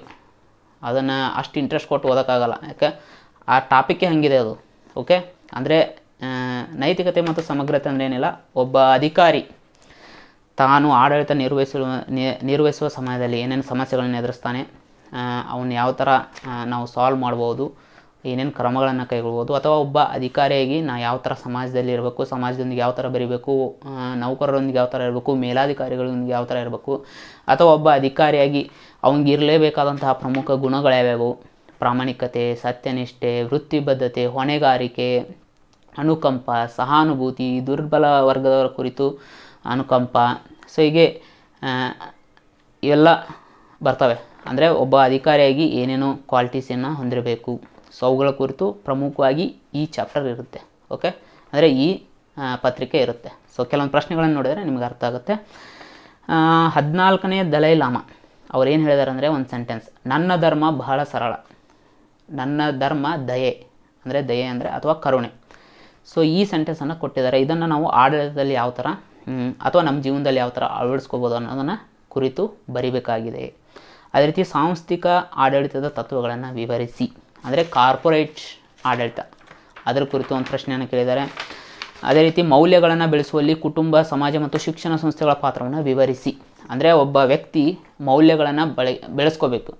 ಪ್ರಾಮಾಣಿಕತೆ ಆಗಿರ್ಬೋದು, ಅಥವಾ ಸುಳ್ಳನ್ನು ಹೇಳದೇ ಇರುವುದು, ಸತ್ಯನಿಷ್ಠತೆ, ತನ್ನ ಕೆಲಸವನ್ನು ತಾನೇ ಮಾಡ್ಕೊಳ್ಳೋದು, ಶಿಸ್ತು, ಸಂಯಮ, ನಿಯಮ ಪಾಲನೆ, ಸಮಯ ಪಾಲನೆ, ಇವುಗಳನ್ನು ಬೆಳೆಸುವಲ್ಲಿ ಕುಟುಂಬ, ಸಮಾಜ ಮತ್ತು ಶಿಕ್ಷಣ ಸಂಸ್ಥೆಗಳು ಯಾವ ರೀತಿ ಪಾತ್ರವನ್ನು ವಹಿಸ್ತವೆ. ಸೊ ಅದರ ಬಗ್ಗೆ ಪ್ರಶ್ನೆಯನ್ನು ಕೇಳಿದ್ದಾರೆ. ಸಾರ್ವಜನಿಕ ಆಡಳಿತದಲ್ಲಿ ಸಮಗ್ರತೆ ಅಂದರೆ ಪ್ರಾಮಾಣಿಕತೆ ಯಾವ ಥರ ಹೆಲ್ಪ್ ಆಗುತ್ತೆ. ನಿಷ್ಪಕ್ಷಪಾತ ಅಂದರೆ ತಾರತಮ್ಯ ಮಾಡದೇ ಇರುವುದು, ಯಾರ ನಡುವೆಯೂ ತಾರತಮ್ಯ ಮಾಡಬಾರ್ದು, ಅದರ ಕುರಿತು ಪ್ರಶ್ನೆಯನ್ನು ಕೇಳಿದ್ದಾರೆ. ಅದಲ್ಲದೆ ಆರ್ಥಿಕವಾಗಿ ದುರ್ಬಲವಾಗಿರುವ ಮಹಿಳೆಯರ ಉದ್ಧಾರಕ್ಕಾಗಿ ಅರ್ಪಣಾ ಭಾವನೆ ಅಂದರೆ ಡೆಡಿಕೇಶನ್ ಅಂತ ಕರಿತೀವಿ. ಸೊ ಒಬ್ಬ ಸಾರ್ವಜನಿಕ ಅಧಿಕಾರಿ ಆಗೋಂಗೆ ಡೆಡಿಕೇಶನ್ ಇರಬೇಕಾಗತ್ತೆ, ತನ್ನ ವೃತ್ತಿಬದ್ಧತೆ ಇರಬೇಕಾಗತ್ತೆ. ಸೊ ಅದು ಆರ್ಥಿಕವಾಗಿ ದುರ್ಬಲವಾಗಿರುವ ಮಹಿಳೆಯರ ಉದ್ಧಾರದಲ್ಲಿ ಯಾವ ರೀತಿ ಹೆಲ್ಪ್ ಆಗುತ್ತೆ ಸೊ ಅನ್ನೋದನ್ನು ನೀವು ಸ್ವಂತ ಯೋಚನೆ ಮಾಡಿ ಬರೀಬೇಕಾಗುತ್ತೆ. ಓಕೆ. ಅದೇ ರೀತಿ ಸಹಿಷ್ಣುತೆ, ನಿಷ್ಪಕ್ಷಪಾತ ಮತ್ತು ವಸ್ತುನಿಷ್ಠತೆ ಮೌಲ್ಯಗಳು. ಸೊ ಇವು ಧಾರ್ಮಿಕ ಸಂದರ್ಭದಲ್ಲಿ ಯಾವ ಥರ ನಮಗೆ ಹೆಲ್ಪ್ ಆಗ್ತವೆ. ಸೊ ಸಹಿಷ್ಣುತೆ ಅಂದ್ರೇನು? ಸೊ ಇನ್ನೊಂದು ಇಲ್ಲಿ ಧರ್ಮದ ವಿಷಯ ಕೊಟ್ಟಿರೋದ್ರಿಂದ ಇತರ ಧರ್ಮಗಳ ಕುರಿತು ನಾನು ಎಷ್ಟು ಸಹಿಷ್ಣುತೆಯನ್ನು ಹೊಂದಿದ್ದೇನೆ. ಓಕೆ. ನಿಷ್ಪಕ್ಷಪಾತ ಅಂದರೆ ತಾರತಮ್ಯ ಮಾಡದೇ ಇರೋದು. ಇನ್ನು ವಸ್ತುನಿಷ್ಠತೆ ಅಂದರೆ ಯಾವುದೇ ಒಂದು ವಿಷಯ ಅಥವಾ ವ್ಯಕ್ತಿಯನ್ನು ವ್ಯಕ್ತಿಗತವಾಗಿ ನೋಡದೆ ವಸ್ತುನಿಷ್ಠವಾಗಿ ನಾವು ನೋಡಬೇಕು. ಅದರಿಂದ ಏನೇನು ಉಪಯೋಗ ಇದೆ ಆಡಳಿತದಲ್ಲಿ, ಅಥವಾ ಒಬ್ಬ ಅಧಿಕಾರಿ ಆದಾಗ ಆ ಥರ ನೋಡೋದ್ರಿಂದ ನಿಮಗೆ ಏನೇನು ಹೆಲ್ಪ್ ಆಗುತ್ತೆ ಅದರ ಕುರಿತು ಇಲ್ಲಿ ನೀವು ಬರೀಬೇಕಾಗುತ್ತೆ. ಅದೇ ರೀತಿ ಸಾರ್ವಜನಿಕ ಆಡಳಿತದಲ್ಲಿ ಅರ್ಪಣಾ ಭಾವನೆ ಅಂದರೆ ಡೆಡಿಕೇಶನ್, ಈಗಾಗಲೇ ನಿಮಗೆ ಹೇಳಿದ್ದೀನಿ. ವಸ್ತುನಿಷ್ಠತೆ ಅಂದರೆ ಅಬ್ಜೆಕ್ಟಿವಿಟಿ, ಇದು ಕೂಡ ಯಾವ ಥರ ಹೆಲ್ಪ್ ಆಗುತ್ತೆ ಅಂತ ಕೂಡ ನಿಮಗೆ ಹೇಳಿದ್ದೇನೆ. ಅದೇ ರೀತಿ ಮನವೊಲಿಸುವಿಕೆ ಎಂದರೇನು? ಸೊ ಮನವೊಲಿಸುವಿಕೆ ಬಗ್ಗೆ ಪ್ರಶ್ನೆಯನ್ನು ಕೇಳಿದ್ದಾರೆ. ಅಂದರೆ ಆಡಳಿತದಲ್ಲಿ ಒಬ್ಬ ಅಧಿಕಾರಿಯಾಗಿ ನೀವು ಮನವೊಲಿಸಿಕೆ ಇದನ್ನು ಬಳಸ್ಕೊಂಡು ಯಾವ ಥರ ಆಡಳಿತದಲ್ಲಿ ಸುಧಾರಣೆಯನ್ನು ತರ್ಬೋದು, ಅಥವಾ ಆಡಳಿತದಲ್ಲಿ ಯಾವ ಥರ ಚುರುಕುತನವನ್ನು ತರ್ಬೋದು, ಪ್ರಾಮಾಣಿಕತೆನ ಯಾವ ಥರ ನೀವು ನಿಮ್ಮ ಕೆಳಗಿರೋರಿಗೆ ಅಥವಾ ಮೇಲಿನವ್ರಿಗೆ ಯಾವ ಥರ ಉಂಟು ಮಾಡ್ಬೋದು, ಅವರ ಮನವೊಲಿಸೋದ್ರಿಂದ ಅಭಿವೃದ್ಧಿ ಕಾರ್ಯಗಳನ್ನು ಯಾವ ಥರ ಕೈಗೊಳ್ಬೋದು. ಸೊ ಇವೆಲ್ಲದರ ಕುರಿತು ನಿಮಗೆ ಪ್ರಶ್ನೆಗಳು ಬರ್ತವೆ. ಅದೇ ರೀತಿ ಮನೋಭಾವ ಅಂದರೆ ಆಪ್ಟಿಟ್ಯೂಡ್ ಅಂತ ಕರಿತೀವಿ. ಓಕೆ. ಒಂದು ವಿಷಯದ ಕುರಿತು ನಾವು ಹೊಂದಿರುವಂಥ ತಿಳುವಳಿಕೆ, ಓಕೆ, ಅಂದರೆ ನಮ್ಮ ಮನದಲ್ಲಿರುವಂಥ ಆ ವಿಷಯದ ಕುರಿತು ನಾವು ಹೊಂದಿರುವಂಥ ತಿಳುವಳಿಕೆ. ಸೊ ಅದನ್ನೇ ನಾವು ಏನಂತ ಕರಿತೀವಿ? ಆಟಿಟ್ಯೂಡ್ ಅಂತ ಕರಿತೀವಿ. ಓಕೆ. ಅಂದರೆ ನಿಮಗೊಂದು ಎಕ್ಸಾಂಪಲನ್ನು ನಾನು ನಿಮಗೆ ಕೊಡ್ತೀನಿ. ಸೊ ಏನೋ ಒಂದು ಎಕ್ಸಾಂಪಲ್ ಬರೆದಿದ್ದೆ ಅಂದರೆ ಆಟಿಟ್ಯೂಡ್ ಬಗ್ಗೆ, ಹಾಗಲಕಾಯಿ ಬಗ್ಗೆ. ಓಕೆ. ಹಾಗಲಕಾಯಿ ಕೆಲವೊಬ್ಬರಿಗೆ ಏನಿಸುತ್ತೆ ಅಂದರೆ ಕಹಿ, ಇದೇನಪ್ಪ ಕಹಿ ಅಂತ, ಅದು ಅವ್ರ ಆಟಿಟ್ಯೂಡ್. ಅದೇ ರೀತಿ ಕೆಲವೊಬ್ಬರಿಗೆ ಹಾಗಲಕಾಯಿ ಅಂದರೆ ಇಷ್ಟ, ಈ ಹಾಗಲಕಾಯಿ ಅವ್ರಿಗೆ ಇಷ್ಟ, ಅದು ಕಹಿ ಇದ್ದರೂ ಕೂಡ ಅದು ಅವ್ರಿಗೆ ಇಷ್ಟ, ನಮಗೆ ಇಷ್ಟ ಇಲ್ಲ. ಅದೇ ರೀತಿ ಕೆಲವೊಬ್ರು ಏನಂತಾರೆ ಕಹಿ ಇದ್ದರೂ ಕೂಡ ಇದು ಶುಗರ್ ಮೆಂಟ್ ಕಂಟ್ರೋಲ್ ಮಾಡುವಲ್ಲಿ ಹಾಗಲಕಾಯಿ ಹೆಲ್ಪ್ ಆಗುತ್ತೆ, ಸೊ ಹೀಗಾಗಿ ತಿಂತೇವೆ, ಅದು ಅವರು ಆಪ್ಟಿಟ್ಯೂಡ್. ಸೊ ಈ ಥರ ಒಂದು ವಿಷಯ ಅಥವಾ ವ್ಯಕ್ತಿಯ ಕುರಿತು ಇರುವಂಥ ಸಾಮಾನ್ಯ ಅವ್ರಿಗಿರುವಂಥ ತಿಳುವಳಿಕೆ. ಓಕೆ. ಅದು ಎಲ್ಲರಿಗೂ ಸೇಮ್ ಇರುತ್ತೆ ಅಥವಾ ಇರಲ್ಲ. ಓಕೆ. ಅದೇ ರೀತಿ ಈ ಸರಿ ಏನು ಮಾಡಿದ್ದಾರೆ ಅಂದರೆ ಕೆಲವೊಂದು ಕೇಸ್ ಸ್ಟಡೀಸನ್ನು ಕೂಡ ಕೊಟ್ಟಿದ್ದಾರೆ. ಸೊ ಅವುಗಳನ್ನು ನಾವು ಸಾಲ್ವ್ ಮಾಡಬೇಕಾಗಿದೆ. ಓಕೆ. ಸೊ ಇಲ್ಲಿ ಇರುವಂತಹ ಮೌಲ್ಯಗಳನ್ನು ಬಳಸ್ಕೊಂಡು ಅಥವಾ ಸಿಚುವೇಶನ್, ನೀವು ಒಂದು ಸಂದಿಗ್ಧ ಸ್ಥಿತಿಯಲ್ಲಿ ಇದ್ದರೆ, ಓಕೆ, ಅವುಗಳನ್ನು ನೀವು ಯಾವ ಥರ ಸಾಲ್ವ್ ಮಾಡ್ತೀರೋ ಒಬ್ಬ ಅಧಿಕಾರಿಯಾಗಿ ಅನ್ನೋದನ್ನು ಇಲ್ಲಿ ಅವರು ಚೆಕ್ ಮಾಡ್ತಾರೆ. ಓಕೆ. ಸೊ ನಿಮಗೆ ಈ ಥರ ಪ್ರಶ್ನೆಯನ್ನು 2 ಕೊಟ್ಟಿದ್ದಾರೆ. ಅದರಲ್ಲಿ ನಾನು ನಿಮಗೆ ಒಂದು ಪ್ರಶ್ನೆ ಹೇಳ್ತೇನೆ. ಓಕೆ. ಒಂದು ಪ್ರಶ್ನೆ ಏನನ್ನು ಕೇಳಿದ್ದಾರೆ ಅಂದರೆ, ಪ್ರಕೃತಿ ವಿಕೋಪಕ್ಕೆ ಗುರಿಯಾದ ಜನರು ತಮ್ಮ ಜೀವನ ನಿರ್ವಹಣೆಯ ಆಧಾರವನ್ನು ಕಳೆದುಕೊಂಡವರ ದಾಖಲಾತಿಗಳನ್ನು ಪರೀಕ್ಷಿಸಿ ದೃಢೀಕರಿಸುವ ಕಚೇರಿಯಲ್ಲಿ ನೀವು ಅಧಿಕಾರಿಯಾಗಿ ಕಾರ್ಯನಿರ್ವಹಿಸುತ್ತಿರುವಿರಿ. ಸೊ ಅಂದರೆ ನಿಮಗೆ ಇದು ಹೇಳಿದರೆ ಅರ್ಥ ಆಗಲ್ಲ. ಸೊ ಡೈರೆಕ್ಟಾಗಿ ಕ್ವಶನ್ ಏನಂತ ನಾನು ನಿಮಗೆ ನಾರ್ಮಲ್ ಲ್ಯಾಂಗ್ವೇಜಲ್ಲಿ ಹೇಳ್ತೇನೆ. ಓಕೆ. ಕ್ವಶನನ್ನು ಏನು ಕೇಳಿದ್ದಾರೆ ಅಂದರೆ, ಒಂದು ಏರಿಯಾದಲ್ಲಿ ನಿಮಗೆ ಏನಾಗಿದೆ ಅಂದರೆ ಪ್ರವಾಹ ಆಗಿದೆ. ಓಕೆ. ಪ್ರವಾಹ ಆಗಿದೆ, ಎಷ್ಟೋ ಜನ ಅಲ್ಲಿ ಮನೆ ಮಠಗಳನ್ನು ಕಳ್ಕೊಂಡಿದ್ದಾರೆ. ಸೊ ನೀವು ಆ ಏರಿಯಾಕ್ಕೆ ಮನೆಗಳನ್ನು ಶಾಂಕ್ಷನ್ ಮಾಡೋ ಅಧಿಕಾರಿಯಾಗಿ ನೇಮಕಗೊಂಡಿದ್ದೀರಾ. ಓಕೆ. ಆ ಸಮಯದಲ್ಲಿ ಒಬ್ಬ ಹಿರಿಯ ನಾಗರಿಕ ನಿಮ್ಮ ಹತ್ರ ಬರ್ತಾನೆ. ಸೊ ನಾನು ಆ ಪ್ರವಾಹ ಏರಿಯಾದಲ್ಲಿ ನನ್ನ ಮನೆ ಇತ್ತು, ನಾನು ಕಳ್ಕೊಂಡಿದ್ದೀನಿ, ನನಗೆ ಮನೆಯನ್ನು ಶಾಂಕ್ಷನ್ ಮಾಡಿ, ಆದರೆ ನನ್ನ ಹತ್ರ ಯಾವುದೇ ದಾಖಲಾತಿಗಳು ಇಲ್ಲ ಅಂತ ಅವನು ಹೇಳ್ತಾನೆ. ಓಕೆ. ಆದರೆ ನಿಮಗೆ ಅವನ ಕಷ್ಟಗಳನ್ನು ಕೇಳಿ ನಿಮಗೆ ಮನೆ ಶಾಂಕ್ಷನ್ ಮಾಡೋ ಮನಸ್ಸಿರುತ್ತೆ. ಓಕೆ. ಅಂಥ ಟೈಮಲ್ಲಿ ನೀವು ಏನು ಮಾಡ್ತೀರ ಅಂತ ಪ್ರಶ್ನೆಯನ್ನು ಕೇಳಿದ್ದಾರೆ. ಸೊ ಇದನ್ನು ನಾವು ನಮ್ಮ ನಾಲೆಜನ್ನು ಯೂಸ್ ಮಾಡಿಕೊಂಡು, ಅಥವಾ ನಾವೇ ಆ ಅಧಿಕಾರಿ ಆದರೆ ಯಾವ ಥರ ಇದನ್ನು ಮಾಡ್ತೀವಿ ಅಂತ ನಾವು ಉತ್ತರನ ಬರೀಬೇಕಾಗುತ್ತೆ. ಆದರೆ ಇಲ್ಲಿ ಮೌಲ್ಯಗಳ ಆಧಾರವಾಗಿ ನಾವು ಉತ್ತರನ ಬರೀಬೇಕು, ರೂಲ್ಸ್ಗಳನ್ನು ಆಧಾರವಾಗಿ ಇಟ್ಕೊಂಡು ಉತ್ತರನ ಬರೀಬೇಕು. ಫಾರ್ ಎಕ್ಸಾಂಪಲ್, ಈಗ ಹಿರಿಯ ನಾಗರಿಕ ಬಂದು ಮನೆ ಕೊಡಿ ಅಂದರೆ ನಾವು ಡೈರೆಕ್ಟಾಗಿ ಕೊಡೋಕ್ಕೆ ಬರೋಲ್ಲ. ಯಾಕಂದರೆ ಸರ್ಕಾರದಿಂದ ರೂಲ್ಸ್ಗಳಿರ್ತವೆ, ರೆಗ್ಯುಲೇಷನ್ಸ್ ಇರ್ತವೆ. ಏನಂತ ದಾಖಲಾತಿ ಇರೋರಿಗೆ ಮಾತ್ರ ಮನೆಯನ್ನು ಕೊಡಬೇಕು ಅಂತ ಇರುತ್ತೆ. ಹಾಗಂತ ನಮ್ಮ ಹತ್ರ ದಾಖಲಾತಿ ಇಲ್ಲ ಅಂತ ನಾವು ಮನೆಗೆ ಕೊಡದೇ ಇರೋಕ್ಕೂ ಆಗಲ್ಲ. ಯಾಕಂದರೆ ಪಾಪ ಮನೆಯನ್ನು ಕಳ್ಕೊಂಡಿರ್ಬೋದು. ಯಾಕಂದರೆ ನಮ್ಮ ಸಂವಿಧಾನದಲ್ಲಿ ಏನು ಹೇಳಿದಂದರೆ ದುರ್ಬಲ ವರ್ಗದವರ ರಕ್ಷಣೆಗೆ ವಿಶೇಷ ಕಾಳಜಿಯನ್ನು ವಹಿಸ್ಕೋಬೇಕು. ದುರ್ಬಲ ವರ್ಗದವರು ಅಂದರೆ ಹಿರಿಯ ನಾಗರಿಕರಾಗಿರ್ಬೋದು, ಅಂಗವಿಕಲರಾಗಿರ್ಬೋದು, ಮಕ್ಕಳು, ಮಹಿಳೆಯರು, SC ಇವರೆಲ್ಲ ದುರ್ಬಲ ವರ್ಗದವರ ಪಟ್ಟಿಯಲ್ಲಿ ಬರ್ತಾರೆ. ಸೊ ಇವ್ರ ಬಗ್ಗೆ ನಾವು ವಿಶೇಷ ಕಾಳಜಿಯನ್ನು ವಹಿಸಬೇಕಾಗುತ್ತೆ. ಸೊ ಹಾಗಾದರೆ ಅಂಥ ಟೈಮಲ್ಲಿ ನಾವು ಏನು ಮಾಡಬೇಕು? ಸೊ ಶ್ಯಾಂಕ್ಷನ್ ಮಾಡಿದರೆ ಏನಾಗುತ್ತೆ ಮನೆ, ಮಾಡದೇ ಇದ್ದರೆ ಏನಾಗುತ್ತೆ? ಮಾಡಿದರೂ ಕೂಡ ನೀವು ಯಾಕೆ ಮಾಡಬೇಕು, ಅದನ್ನು ಮಾಡಿದ ಮೇಲೆ ನೀವು ಯಾವ ಥರ ಹ್ಯಾಂಡಲ್ ಮಾಡಬೇಕು, ಅಧಿಕಾರಿಗಳನ್ನು ಯಾವ ಥರ ಮನವೊಲಿಸಬೇಕು, ಸರ್ಕಾರವನ್ನು ಯಾವ ಥರ ಮನವೊಲಿಸಬೇಕು, ಅದಕ್ಕೆ ಸಂಬಂಧಪಟ್ಟಂಥ ಕಚೇರಿಗಳಲ್ಲಿ ನೀವು ಯಾವ ಥರ ಸಂಪರ್ಕವನ್ನು ಸಾಧಿಸಬೇಕಾಗುತ್ತೆ. ಸೊ ಇವೆಲ್ಲವನ್ನು ಕೂಡ ನೀವು ಬರೀಬೇಕಾಗುತ್ತೆ. 300 ಪದಗಳಿಗೆ 20 ಮಾರ್ಕ್ಸಿಗೆ ಈ ಪ್ರಶ್ನೆಯನ್ನು ಕೇಳಿದ್ದಾರೆ. ಓಕೆ, ಸೊ ಇದ್ರ ಬಗ್ಗೆ ನಾನು ಮುಂದಿನ ದಿನಗಳಲ್ಲಿ ನಿಮಗೆ ಹೇಳ್ತೇನೆ ಯಾವ ಥರ ಈ ಥರ ಪ್ರಶ್ನೆಗಳನ್ನು ನೀವು ಸಾಲ್ವ್ ಮಾಡ್ಬೋದು ಅಂತ. ಸೊ ಈಗ ಆಲ್ರೆಡಿ ಹೆಚ್ಚು ಕಡಿಮೆ ಈಗ 1 ಅವರ್ ಆಗ್ತಾ ಬಂದಿದೆ. ಅದೇ ರೀತಿ ಜನರು ಎದುರಿಸುವ ಆಡಳಿತಾತ್ಮಕ ಸಮಸ್ಯೆಗಳು ಯಾವುವು, ಪರಿಣಾಮಕಾರಿ ಆಡಳಿತವನ್ನು ನೀಡುವ ಮೂಲಕ ಈ ಸಮಸ್ಯೆಗಳನ್ನು ಹೇಗೆ ಹೋಗಲಾಡಿಸುವಿರಿ. ಸೊ ಆ್ಯಕ್ಚುಲಿಯಾಗಿ ನಿಮಗೆ ಬುಕ್ಕಲ್ಲಿ ಇದರ ಬಗ್ಗೆ ನೀವು ಓದಿರಲ್ಲ, ಆದರೆ ನೀವು ಓದಿರುವಂಥ ನಾಲೆಜನ್ನು ಬಳಸ್ಕೊಂಡು ಈ ಪ್ರಶ್ನೆಗೆ ನೀವು ಉತ್ತರವನ್ನು ಕೊಡಬೇಕಾಗುತ್ತೆ. ಅಂದರೆ ಸಾಮಾನ್ಯವಾಗಿ ನೀವು ದಿನನಿತ್ಯದ ಜೀವನದಲ್ಲಿ ನೋಡ್ತಾ ಇರ್ತಾರೆ, ಈ ಎಥಿಕ್ಸ್ ಆ್ಯಂಡ್ ಇಂಟಿಗ್ರಿಟಿ ಅಂದರೆ ಇದೆ. ನೀವು ದಿನನಿತ್ಯದಲ್ಲಿ ಎದುರುವಂಥ ಸಮಸ್ಯೆಗಳು, ಸವಾಲುಗಳು, ಅದನ್ನು ನಿವಾರಿಸುವಲ್ಲಿ ನೀವು ಕೈಗೊಳ್ಳುವಂಥ ಕ್ರಮಗಳೇನು, ಅದನ್ನೇ ನೀವು ಒಬ್ಬ ಅಧಿಕಾರಿಯಾಗಿ ಥಿಂಕ್ ಮಾಡಬೇಕಾಗುತ್ತೆ. ಸೊ ಹಾಗಾದರೆ ಈ ಜನರು ಎದುರಿಸುವಂಥ ಆಡಳಿತ ಸಮಸ್ಯೆಗಳು ಯಾವುವು?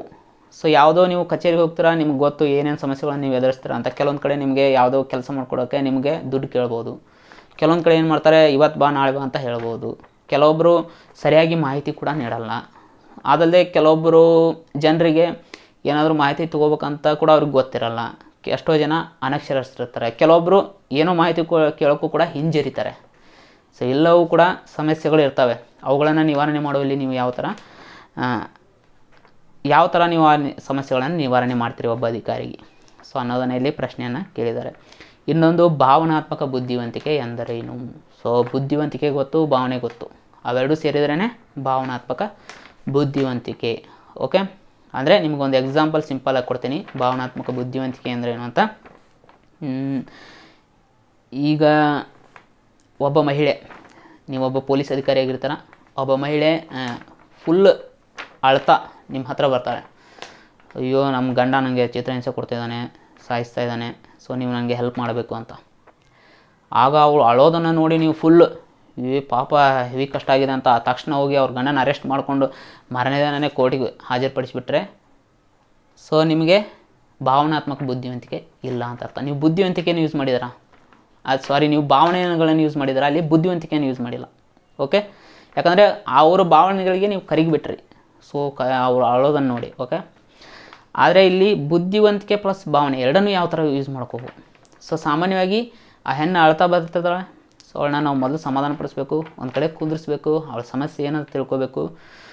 ತಿಳ್ಕೊಂಡಾದ್ಮೇಲೆ ಯಾರಾದರೂ ಒಬ್ಬ ವ್ಯಕ್ತಿನ ಅವ್ರ ಗಂಡ ಇರೋಲ್ಲಿ ಕಳಿಸಿ ಅದು ನಿಜಾನ ಅಂತ ತಿಳ್ಕೊಬೇಕಾಗುತ್ತೆ. ಅಂದರೆ ಅವ್ರ ಸುತ್ತಮುತ್ತಲು ಆ ಗಂಡನ ಬಗ್ಗೆ ವಿವರಣೆಗಳನ್ನು ಪಡ್ಕೊಂಡು ಅವನ ನಡವಳಿಕೆ ಬಗ್ಗೆ ತಿಳ್ಕೊಂಡು ಆಮೇಲೆ ನೀವು ಕ್ರಮವನ್ನು ಕೈಗೊಳ್ಳಬೇಕಾಗುತ್ತೆ. ಓಕೆ, ಸೊ ಇಲ್ಲೇ ನೀವೇನಂದರೆ ಭಾವನೆಗಳು ಪ್ಲಸ್ ಬುದ್ಧಿವಂತಿಕೆ ಎರಡನ್ನೂ ಕೂಡ ಯೂಸ್ ಮಾಡ್ದಂಗೆ. ಓಕೆ, ಇನ್ನೂ ಏನಂದರೆ ಕೆಲವೊಂದು ಸಮಸ್ಯೆಗಳು ಅಲ್ಲೇ ನಿಮಗೆ ಪ್ರಾರಂಭಿಕ ಹಂತದಲ್ಲೇ ಸಾಲ್ವ್ ಆಗೋಂಗಿರ್ತವೆ. ಓಕೆ, ಅಲ್ಲೂ ಕೂಡ ನೀವು ಭಾವನಾತ್ಮಕ ಮತ್ತು ಬುದ್ಧಿವಂತಿಕೆ ಎರಡನ್ನೂ ಕೂಡ ಯೂಸ್ ಮಾಡೋಕ್ಕಾಗುತ್ತೆ. ಕೆಲವೊಂದನ್ನು ಭಾವನೆಗಳ ಮೂಲಕ ನೀವು ಸಾಲ್ವ್ ಮಾಡಬಹುದು ಆಗುತ್ತೆ. ಸೊ ಯಾವುದೇ ಒಂದು ಏರಿಯಾದಲ್ಲಿ ನಿಮಗೆ ಎರಡು ಜಾತಿಗಳ ನಡುವೆ ಅಥವಾ ಎರಡು ಧರ್ಮಗಳ ನಡುವೆ ಗಲಭೆ ಏನಾದರೂ ಆದರೆ ಸೊ ಅದನ್ನು ನೀವು ಕಾನೂನಿನ ಪ್ರಕಾರ ಆ್ಯಕ್ಷನ್ ತೊಗೊಂಡು ಎಲ್ಲರನ್ನ ಅರೆಸ್ಟ್ ಮಾಡಿ ಇದನ್ನು ಮಾಡಿ ಅಲ್ಲಿ ನೀವು ಕ್ರಮಗಳನ್ನು ಕೈಗೊಳ್ಳಬಹುದಾಗಿರುತ್ತೆ. ಸೊ ಆದರೆ ಆ ಸಮಯದಲ್ಲಿ ನಾವು ಭಾವನೆಗಳನ್ನು ಯೂಸ್ ಮಾಡ್ಕೋಬೋದು, ಅವರ ಮನವೊಲಿಸುವ ಪ್ರಕ್ರಿಯೆಯ ಮೂಲಕ ಅಲ್ಲಿ ಶಾಂತಿಯನ್ನು ನಾವು ಕಾಪಾಡ್ಬೋದು. ಸೊ ಈ ತರಹದ ಪ್ರಶ್ನೆಗಳು ಒಟ್ಟು ಆಡಳಿತಕ್ಕೆ ಸಂಬಂಧಪಟ್ಟಂತೆ ಒಬ್ಬ ಅಧಿಕಾರಿಗೆ ಇರಬೇಕಾದಂಥ ಕ್ವಾಲಿಟೀಸು, ಅರ್ಹತೆ, ಅವನ ವಿಚಾರವಂತಿಕೆ, ಅವನು ಹಲವು ಸಮಸ್ಯೆಗಳನ್ನು ಒಂದೇ ರೀತಿ ಬಂದಾಗ ಯಾವ ಥರ ನಿವಾರಣೆ ಮಾಡ್ತಾನೆ, ಸಂದಿಗ್ಧ ಪರಿಸ್ಥಿತಿಗಳಲ್ಲಿ ಯಾವ ಥರ ನಿವಾರಣೆಗಳನ್ನು ಮಾಡ್ತಾನೆ, ಸೊ ಅನ್ನೋದರ ಕುರಿತು ಇದರಲ್ಲಿ ನಿಮಗೆ ಸಾಮಾನ್ಯ ಅಧ್ಯಯನ for ethics and integrity. So most important. So ಪ್ರಾರಂಭದಲ್ಲಿ ನಿಮಗೆ ಇದು ಓದೋಕ್ಕೆ ಬೋರಿಂಗ್ ಅನ್ನಿಸ್ಬೋದು, ಬೋರಿಂಗ್ ಅನಿಸಲ್ಲ ಅಂತ ನಾನು ಹೇಳೋಣ. ಬಟ್ ಇದನ್ನು ನೀವು ಒಬ್ಬ ಅಧಿಕಾರಿ ಆಗೋರಾಗಿ ನೀವು ಆಲ್ರೆಡಿ ಒಬ್ಬ ಅಧಿಕಾರಿ ಇದ್ದೀರಿ ಅಂತ ನೀವು ಓದಿದರೆ ಇದು ನಿಮಗೆ ಮೋಸ್ಟ್ ಇಂಪಾರ್ಟೆಂಟ್, ಅಂದರೆ ಅತ್ಯಂತ ಇಂಟ್ರೆಸ್ಟಿಂಗ್ ಸಬ್ಜೆಕ್ಟ್ ನಿಮಗೀಗ ಇದು ಆಗುತ್ತೆ ಖಂಡಿತವಾಗ್ಲೂ. ಸೊ ನನಗೂ ಕೂಡ ಬೋರಿಂಗ್ ಅನಿಸಿತ್ತು. ಆಮೇಲೆ ಯಾವಾಗ ನಾನು ಒಬ್ಬ ಅಧಿಕಾರಿ ಅಂತ ತಿಳ್ಕೊಂಡು ಇದನ್ನು ಓದಿದೆ, ಆವಾಗ ಇದು ನನ್ನ ಫೇವ್ರೇಟ್ ಸಬ್ಜೆಕ್ಟ್ ಆಯಿತು, ಎಥಿಕ್ಸ್ ಆ್ಯಂಡ್ ಇಂಟಿಗ್ರಿಟಿ. ಹೀಗಾಗಿ 16 ಪ್ರಶ್ನೆಗಳನ್ನು ಕೇಳಿದರು ಎಥಿಕ್ಸ್ ಆ್ಯಂಡ್ ಇಂಟಿಗ್ರಿಟಿಯಲ್ಲಿ. ಸೊ ನಾನು 14 ಪ್ರಶ್ನೆಗಳನ್ನು ಅಟೆಂಡ್ ಮಾಡಿದ್ದೀನಿ. ಸೊ ಇವಿಷ್ಟು ಕೂಡ ನಿಮಗೆ ಈ ಬಾರಿಯ KS ಮೇನ್ಸ್ಗೆ ಸಂಬಂಧಪಟ್ಟಂತಹ ಪ್ರಶ್ನೆಗಳು. ಓಕೆ, ಸೊ ಇದರ ಆಧಾರದ ಮೇಲೆ ನಿಮಗೊಂದು ಐಡಿಯಾ ಬಂದಿರುತ್ತೆ, ಸೊ ಯಾವ ಥರ ನಾವು ಮೇನ್ಸ್ಗೆ ರೆಡಿ ಆಗಬೇಕು ಅಂತ. ಸೊ ಇಷ್ಟು ನಿಮಗೆ ಒಂದು ಐಡಿಯಾ ಸಿಕ್ಕರೆ ಇಷ್ಟು ತನಕ ನಾನು ಏನು ವಿಡಿಯೋ ಮಾಡಿದ್ದೀನಿ, ಸೊ ಆ ವಿಡಿಯೋದ ಒಂದು ಸಾರ್ಥಕತೆ ಉಂಟಾಗುತ್ತೆ ಅಂತ ನಾನು ಹೇಳ್ತೀನಿ. ಅದಲ್ಲದೆ ಮುಂದಿನ ದಿನಗಳಲ್ಲೂ ಕೂಡ ನಾನು KS ಮೇನ್ಸ್ಗೆ ಸಂಬಂಧಪಟ್ಟಂತೆ ಸೊ ನಿಮಗೆ ಗೈಡೆನ್ಸನ್ನು ಕೂಡ ನಾನು ಮಾಡ್ತೀನಿ. ಯಾಕಂದರೆ ಕೆಲವೊಂದು ಸಬ್ಜೆಕ್ಟ್ಗಳು ನೀವು ಎಷ್ಟೇ ನೇರವಾಗಿ ಓದಿದ್ರು ಕೂಡ ನಿಮ್ಗೆ ಅರ್ಥ ಆಗಲ್ಲ. ಫಾರ್ ಎಕ್ಸಾಂಪಲ್ ಸಾರ್ವಜನಿಕ ಆಡಳಿತ ಆಗಿರ್ಬೋದು, ಎಥಿಕ್ಸ್ ಆ್ಯಂಡ್ ಇಂಟಿಗ್ರಿಟಿ ಆಗಿರ್ಬೋದು, ಕೆಲವೊಂದು ಎಕನಾಮಿಕ್ಸಲ್ಲಿ ಸೊ ಅದು ಕೂಡ ನಿಮಗೆ ಕಠಿಣ ಅನ್ನಿಸ್ಬೋದು. ಸೊ ಅವೆಲ್ಲ ಸಬ್ಜೆಕ್ಟ್ಗಳ ಕುರಿತು ಯಾವ ಥರ ಓದ್ಬೋದು. ಅದೇ ರೀತಿ ಸೋಷಿಯಾಲಜಿ, ಓಕೆ, ಸೋಷಿಯಾಲಜಿ ಕೂಡ ನೀವು ಬೋರಿಂಗ್ ಅನ್ನಿಸ್ಬೋದು ಅಥವಾ ಓದೋಕ್ಕೆ ಇಂಟ್ರೆಸ್ಟ್ ಬರದೇ ಇರ್ಬೋದು. ಅಂಥ ಸಬ್ಜೆಕ್ಟ್ಗಳನ್ನು ಕೂಡ ನಾನು ಗೈಡೆನ್ಸ್ ಮಾಡ್ತೀನಿ ಖಂಡಿತವಾಗೂ. ಸೊ ಸದ್ಯ ಸ್ವಲ್ಪ ಸಮಯದ ಅಭಾವ ಇದೆ, ಕೆಲವೊಂದು ಕಾರ್ಯಗಳು ಇನ್ನೂ ಬಾಕಿ ಇದ್ದಾವೆ ನಾವು ಮಾಡಬೇಕಾಗಿರೋದು. ಸೊ ಹೀಗಾಗಿ ಸದ್ಯದಲ್ಲಿ ಕರೆಂಟ್ ಅಫೇರ್ಸ್ ವಿಡಿಯೋಗಳನ್ನು ಮಾಡೋಕ್ಕಾಗಲ್ಲ, ದಯವಿಟ್ಟು ಕ್ಷಮಿಸಿ. ಬಟ್ ಮುಂದಿನ ದಿನಗಳಲ್ಲಿ ನಿಮಗೆ ನನ್ನಲ್ಲಿರೋ ಜ್ಞಾನವನ್ನು ಖಂಡಿತವಾಗಲೂ ಹಂಚ್ತೀನಿ. ಯಾಕಂದರೆ ಮೊದಲಿಂದನೂ ನನಗೆ ಜ್ಞಾನ ಹಂಚೋದು ಅಂದ್ರೆ ಇಷ್ಟ. ಯಾಕಂದರೆ ಜಗತ್ತಿನಲ್ಲಿ ಕೊಡೋದ್ರಿಂದ ಗಳಿಸೋದಂದರೆ ಅದು ಜ್ಞಾನ ಮಾತ್ರ. ಓಕೆ, ಸೊ ಹೀಗಾಗಿ ಈ ಜ್ಞಾನ ಹಂಚಿಕೆ ಅನ್ನೋದೇ ನನಗೆ ಮೊದಲಿಂದನೂ ಫೇವ್ರೇಟ್. ನಾನು ಜಾಬ್ ತೊಗೊಳ್ಳೋಕ್ಕಿಂತ ಮುಂಚೆಯಿಂದನೂ ಕೂಡ ನಾನು ಜ್ಞಾನವನ್ನು ಹಂಚುವ ಕಾರ್ಯವನ್ನು ಮಾಡಿದ್ದೀನಿ. ಸೊ ಹೀಗಾಗಿ ನನ್ನಲ್ಲಿ ಯಾವುದೇ ಸ್ವಾರ್ಥ ಇಲ್ಲ. ಓಕೆ, ಸೊ ಇಷ್ಟು ಹೇಳ್ತಾ ಈ ವಿಡಿಯೋ ನಿಮಗೆ ಹೆಲ್ಪ್ ಆಗಿದೆ ಅಂತ ಅನ್ಕೋತೀನಿ. ಸೊ ಯಾರಾದರೂ KS ಮೇನ್ಸ್ ಮಾಡೋರಿದ್ದರೆ ಅಥವಾ KS ಎಕ್ಸಾಮ್ಗೆ ನೀವು ಓದೋರಿದ್ದರೆ ಸೊ ದಯವಿಟ್ಟು ನೀವು ಇಲ್ಲಿ ಕೇವಲ ಇಂಟೆಲಿಜೆನ್ಸ್ ಒಂದೇ ಸಲ, ಅಂದರೆ ಮೆಮ್ರಿ ಪವರ್ 100% ಮೆಮ್ರಿ ಪವರ್ ಇದೆ, ಅದು ಕೂಡ ಇಲ್ಲಿ ನಿಮಗೆ ಯೂಸ್ ಆಗೋಲ್ಲ. ಸೊ ಇಲ್ಲಿ ನಿಮಗೆ ಮೆಮ್ರಿ ಪವರು ಇರಬೇಕಾಗುತ್ತೆ, ವಿಚಾರವಂತಿಕೆನೂ ಇರಬೇಕಾಗುತ್ತೆ. ಸೊ ಅವೆರಡೂ ಇದ್ದವರು ಮಾತ್ರ KS ಎಕ್ಸಾಮನ್ನು ಪಾಸ್ ಆಗಬಹುದು. ಓಕೆ, ನಿಮಗೆ ಕಾಮನಾಗಿ ಗೊತ್ತಿರ್ಬೋದು, ಎಷ್ಟೋ ಜನ PUCಲಿ 99% ತೆಗೆದಿರ್ತಾರೆ, ಅಥವಾ ಎಷ್ಟೋ ಜನ ಔಟ್ ಆಫ್ 100 ತೆಗೆದಿರ್ತಾರೆ. ಅವರೆಲ್ಲ KS ಮೇನ್ಸ್ ಪಾಸ್ ಆಗೋಲ್ಲ, IAS ಮೇನ್ಸ್ ಪಾಸ್ ಆಗೋಲ್ಲ. ಏನು ರೀಸನ್? ಅವ್ರಿಗೆ ಮೆಮೊರಿ ಪವರ್ ಇದೆಯಲ್ಲ, ಆದರೆ ಯಾಕೆ ಪಾಸ್ ಆಗೋಲ್ಲ ಅಂತ ಎಷ್ಟೋ ಜನ ಪಾಸ್ ಆಗೋದೇ ಇಲ್ಲ. ಯಾಕೆ? ಸೊ ಇಲ್ಲಿ ಬೇಕಾಗಿರೋದೇನು? ಕೇವಲ ಮೆಮ್ರಿ ಪವರ್ ಅಲ್ಲ, ಸೊ ವಿಚಾರವಂತಿಕೆ ಕೂಡ ಬೇಕಾಗುತ್ತೆ. ಬೇಕಾದ್ರೆ ನಿಮಗೆ ಮೆಮ್ರಿ ಪವರ್ ಸ್ವಲ್ಪ ಕಡಿಮೆ ಇದ್ರೂ ಪರವಾಗಿಲ್ಲ, ಬಟ್ ವಿಚಾರವಂತಿಕೆ ಹೈ ಆಗಿರ್ಬೇಕಾಗತ್ತೆ. ಓಕೆ, ಆದಲ್ಲ ಇನ್ನೊಂದು ಏನಂದರೆ ನಿಮಗೆ ಮುಖ್ಯವಾಗಿ ಬೇಕಾಗಿರೋದು ತಾಳ್ಮೆ. ಸೊ ಈ ತಾಳ್ಮೆ ಅನ್ನೋದು ನಿಮಗೆ ಇರಲ್ಲ ಅಂದರೆ ನೀವು ಖಂಡಿತವಾಗಲೂ KS ಅಥವಾ IAS ಎಕ್ಸಾಮ್ನ ಪಾಸ್ ಮಾಡೋಕ್ಕೆ ಸಾಧ್ಯನೇ ಇಲ್ಲ. ಯಾಕಂದರೆ ಸಿಲೆಬಸ್ಸೇ ಆ ಥರ ಇರುತ್ತೆ.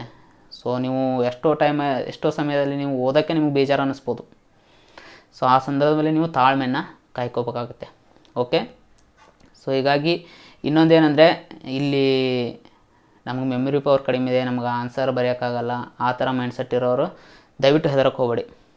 ಯಾಕಂದರೆ ಎಷ್ಟೋ ಜನ KS IAS ಪಾಸ್ ಆಗಿರ್ತಾರೆ, ಅವ್ರದ್ದೆಲ್ಲ ಎಷ್ಟೋ ಜನ ಕೆಲವೊಬ್ಬರು ಡಿಗ್ರಿಲಿ ಫೇಲ್ ಆದವ್ರು ಇರ್ತಾರೆ, ಎಷ್ಟೋ ಜನ ಅವ್ರದ್ದು ಅಗ್ರಿಗೇಟೇ 60 ಇರುತ್ತೆ, ಅಂಥವರೆಲ್ಲ IAS KS ಪಾಸ್ ಆಗಿರ್ತಾರೆ. ಸೊ ಇದಕ್ಕೆಲ್ಲ ಕಾರಣ ಏನು? ಸೊ ಇಲ್ಲಿ ಬೇಕಾಗಿರೋದೇನು? ವಿಚಾರವಂತಿಕೆ, ತಾಳ್ಮೆ. ಮೊದಲು ಇವೆರಡು ಇತ್ತಂದರೆ ನಿಮ್ಗೆ ಆಟೋಮೆಟಿಕ್ಕಾಗಿ ಮೆಮ್ರಿ ಬೆಳೆಯುತ್ತೆ. ಇವೆರಡು ಇಲ್ಲ ಅಂದರೆ ನಿಮಗೆ ಮೆಮ್ರಿ ಇದ್ದರೂ ಕೂಡ ನಿಮ್ಗೆ ಎಕ್ಸಾಮಲ್ಲಿ ಹೆಲ್ಪ್ ಆಗಲ್ಲ. ಸೊ ಇಷ್ಟು ಹೇಳ್ತಾ ಸೊ ನನ್ನ ಈ ಸೆಷನನ್ನು ಮುಗಿಸ್ತಾ ಇದ್ದೇನೆ. ಸೊ ಮತ್ತೆ ಮುಂದೆ ಇಂಟ್ರೆಸ್ಟಿಂಗ್ ವಿಷಯಗಳೊಂದಿಗೆ ಭೇಟಿಯಾಗೋಣ. ಸೊ ಅಲ್ಲಿವರೆಗೂ ಎಲ್ರಿಗೂ ಒಳ್ಳೆಯದಾಗಲಿ ಅಂತ ಹೇಳ್ತಾ ನನ್ನ ಮಾತನ್ನ ಮುಗಿಸ್ತೇನೆ.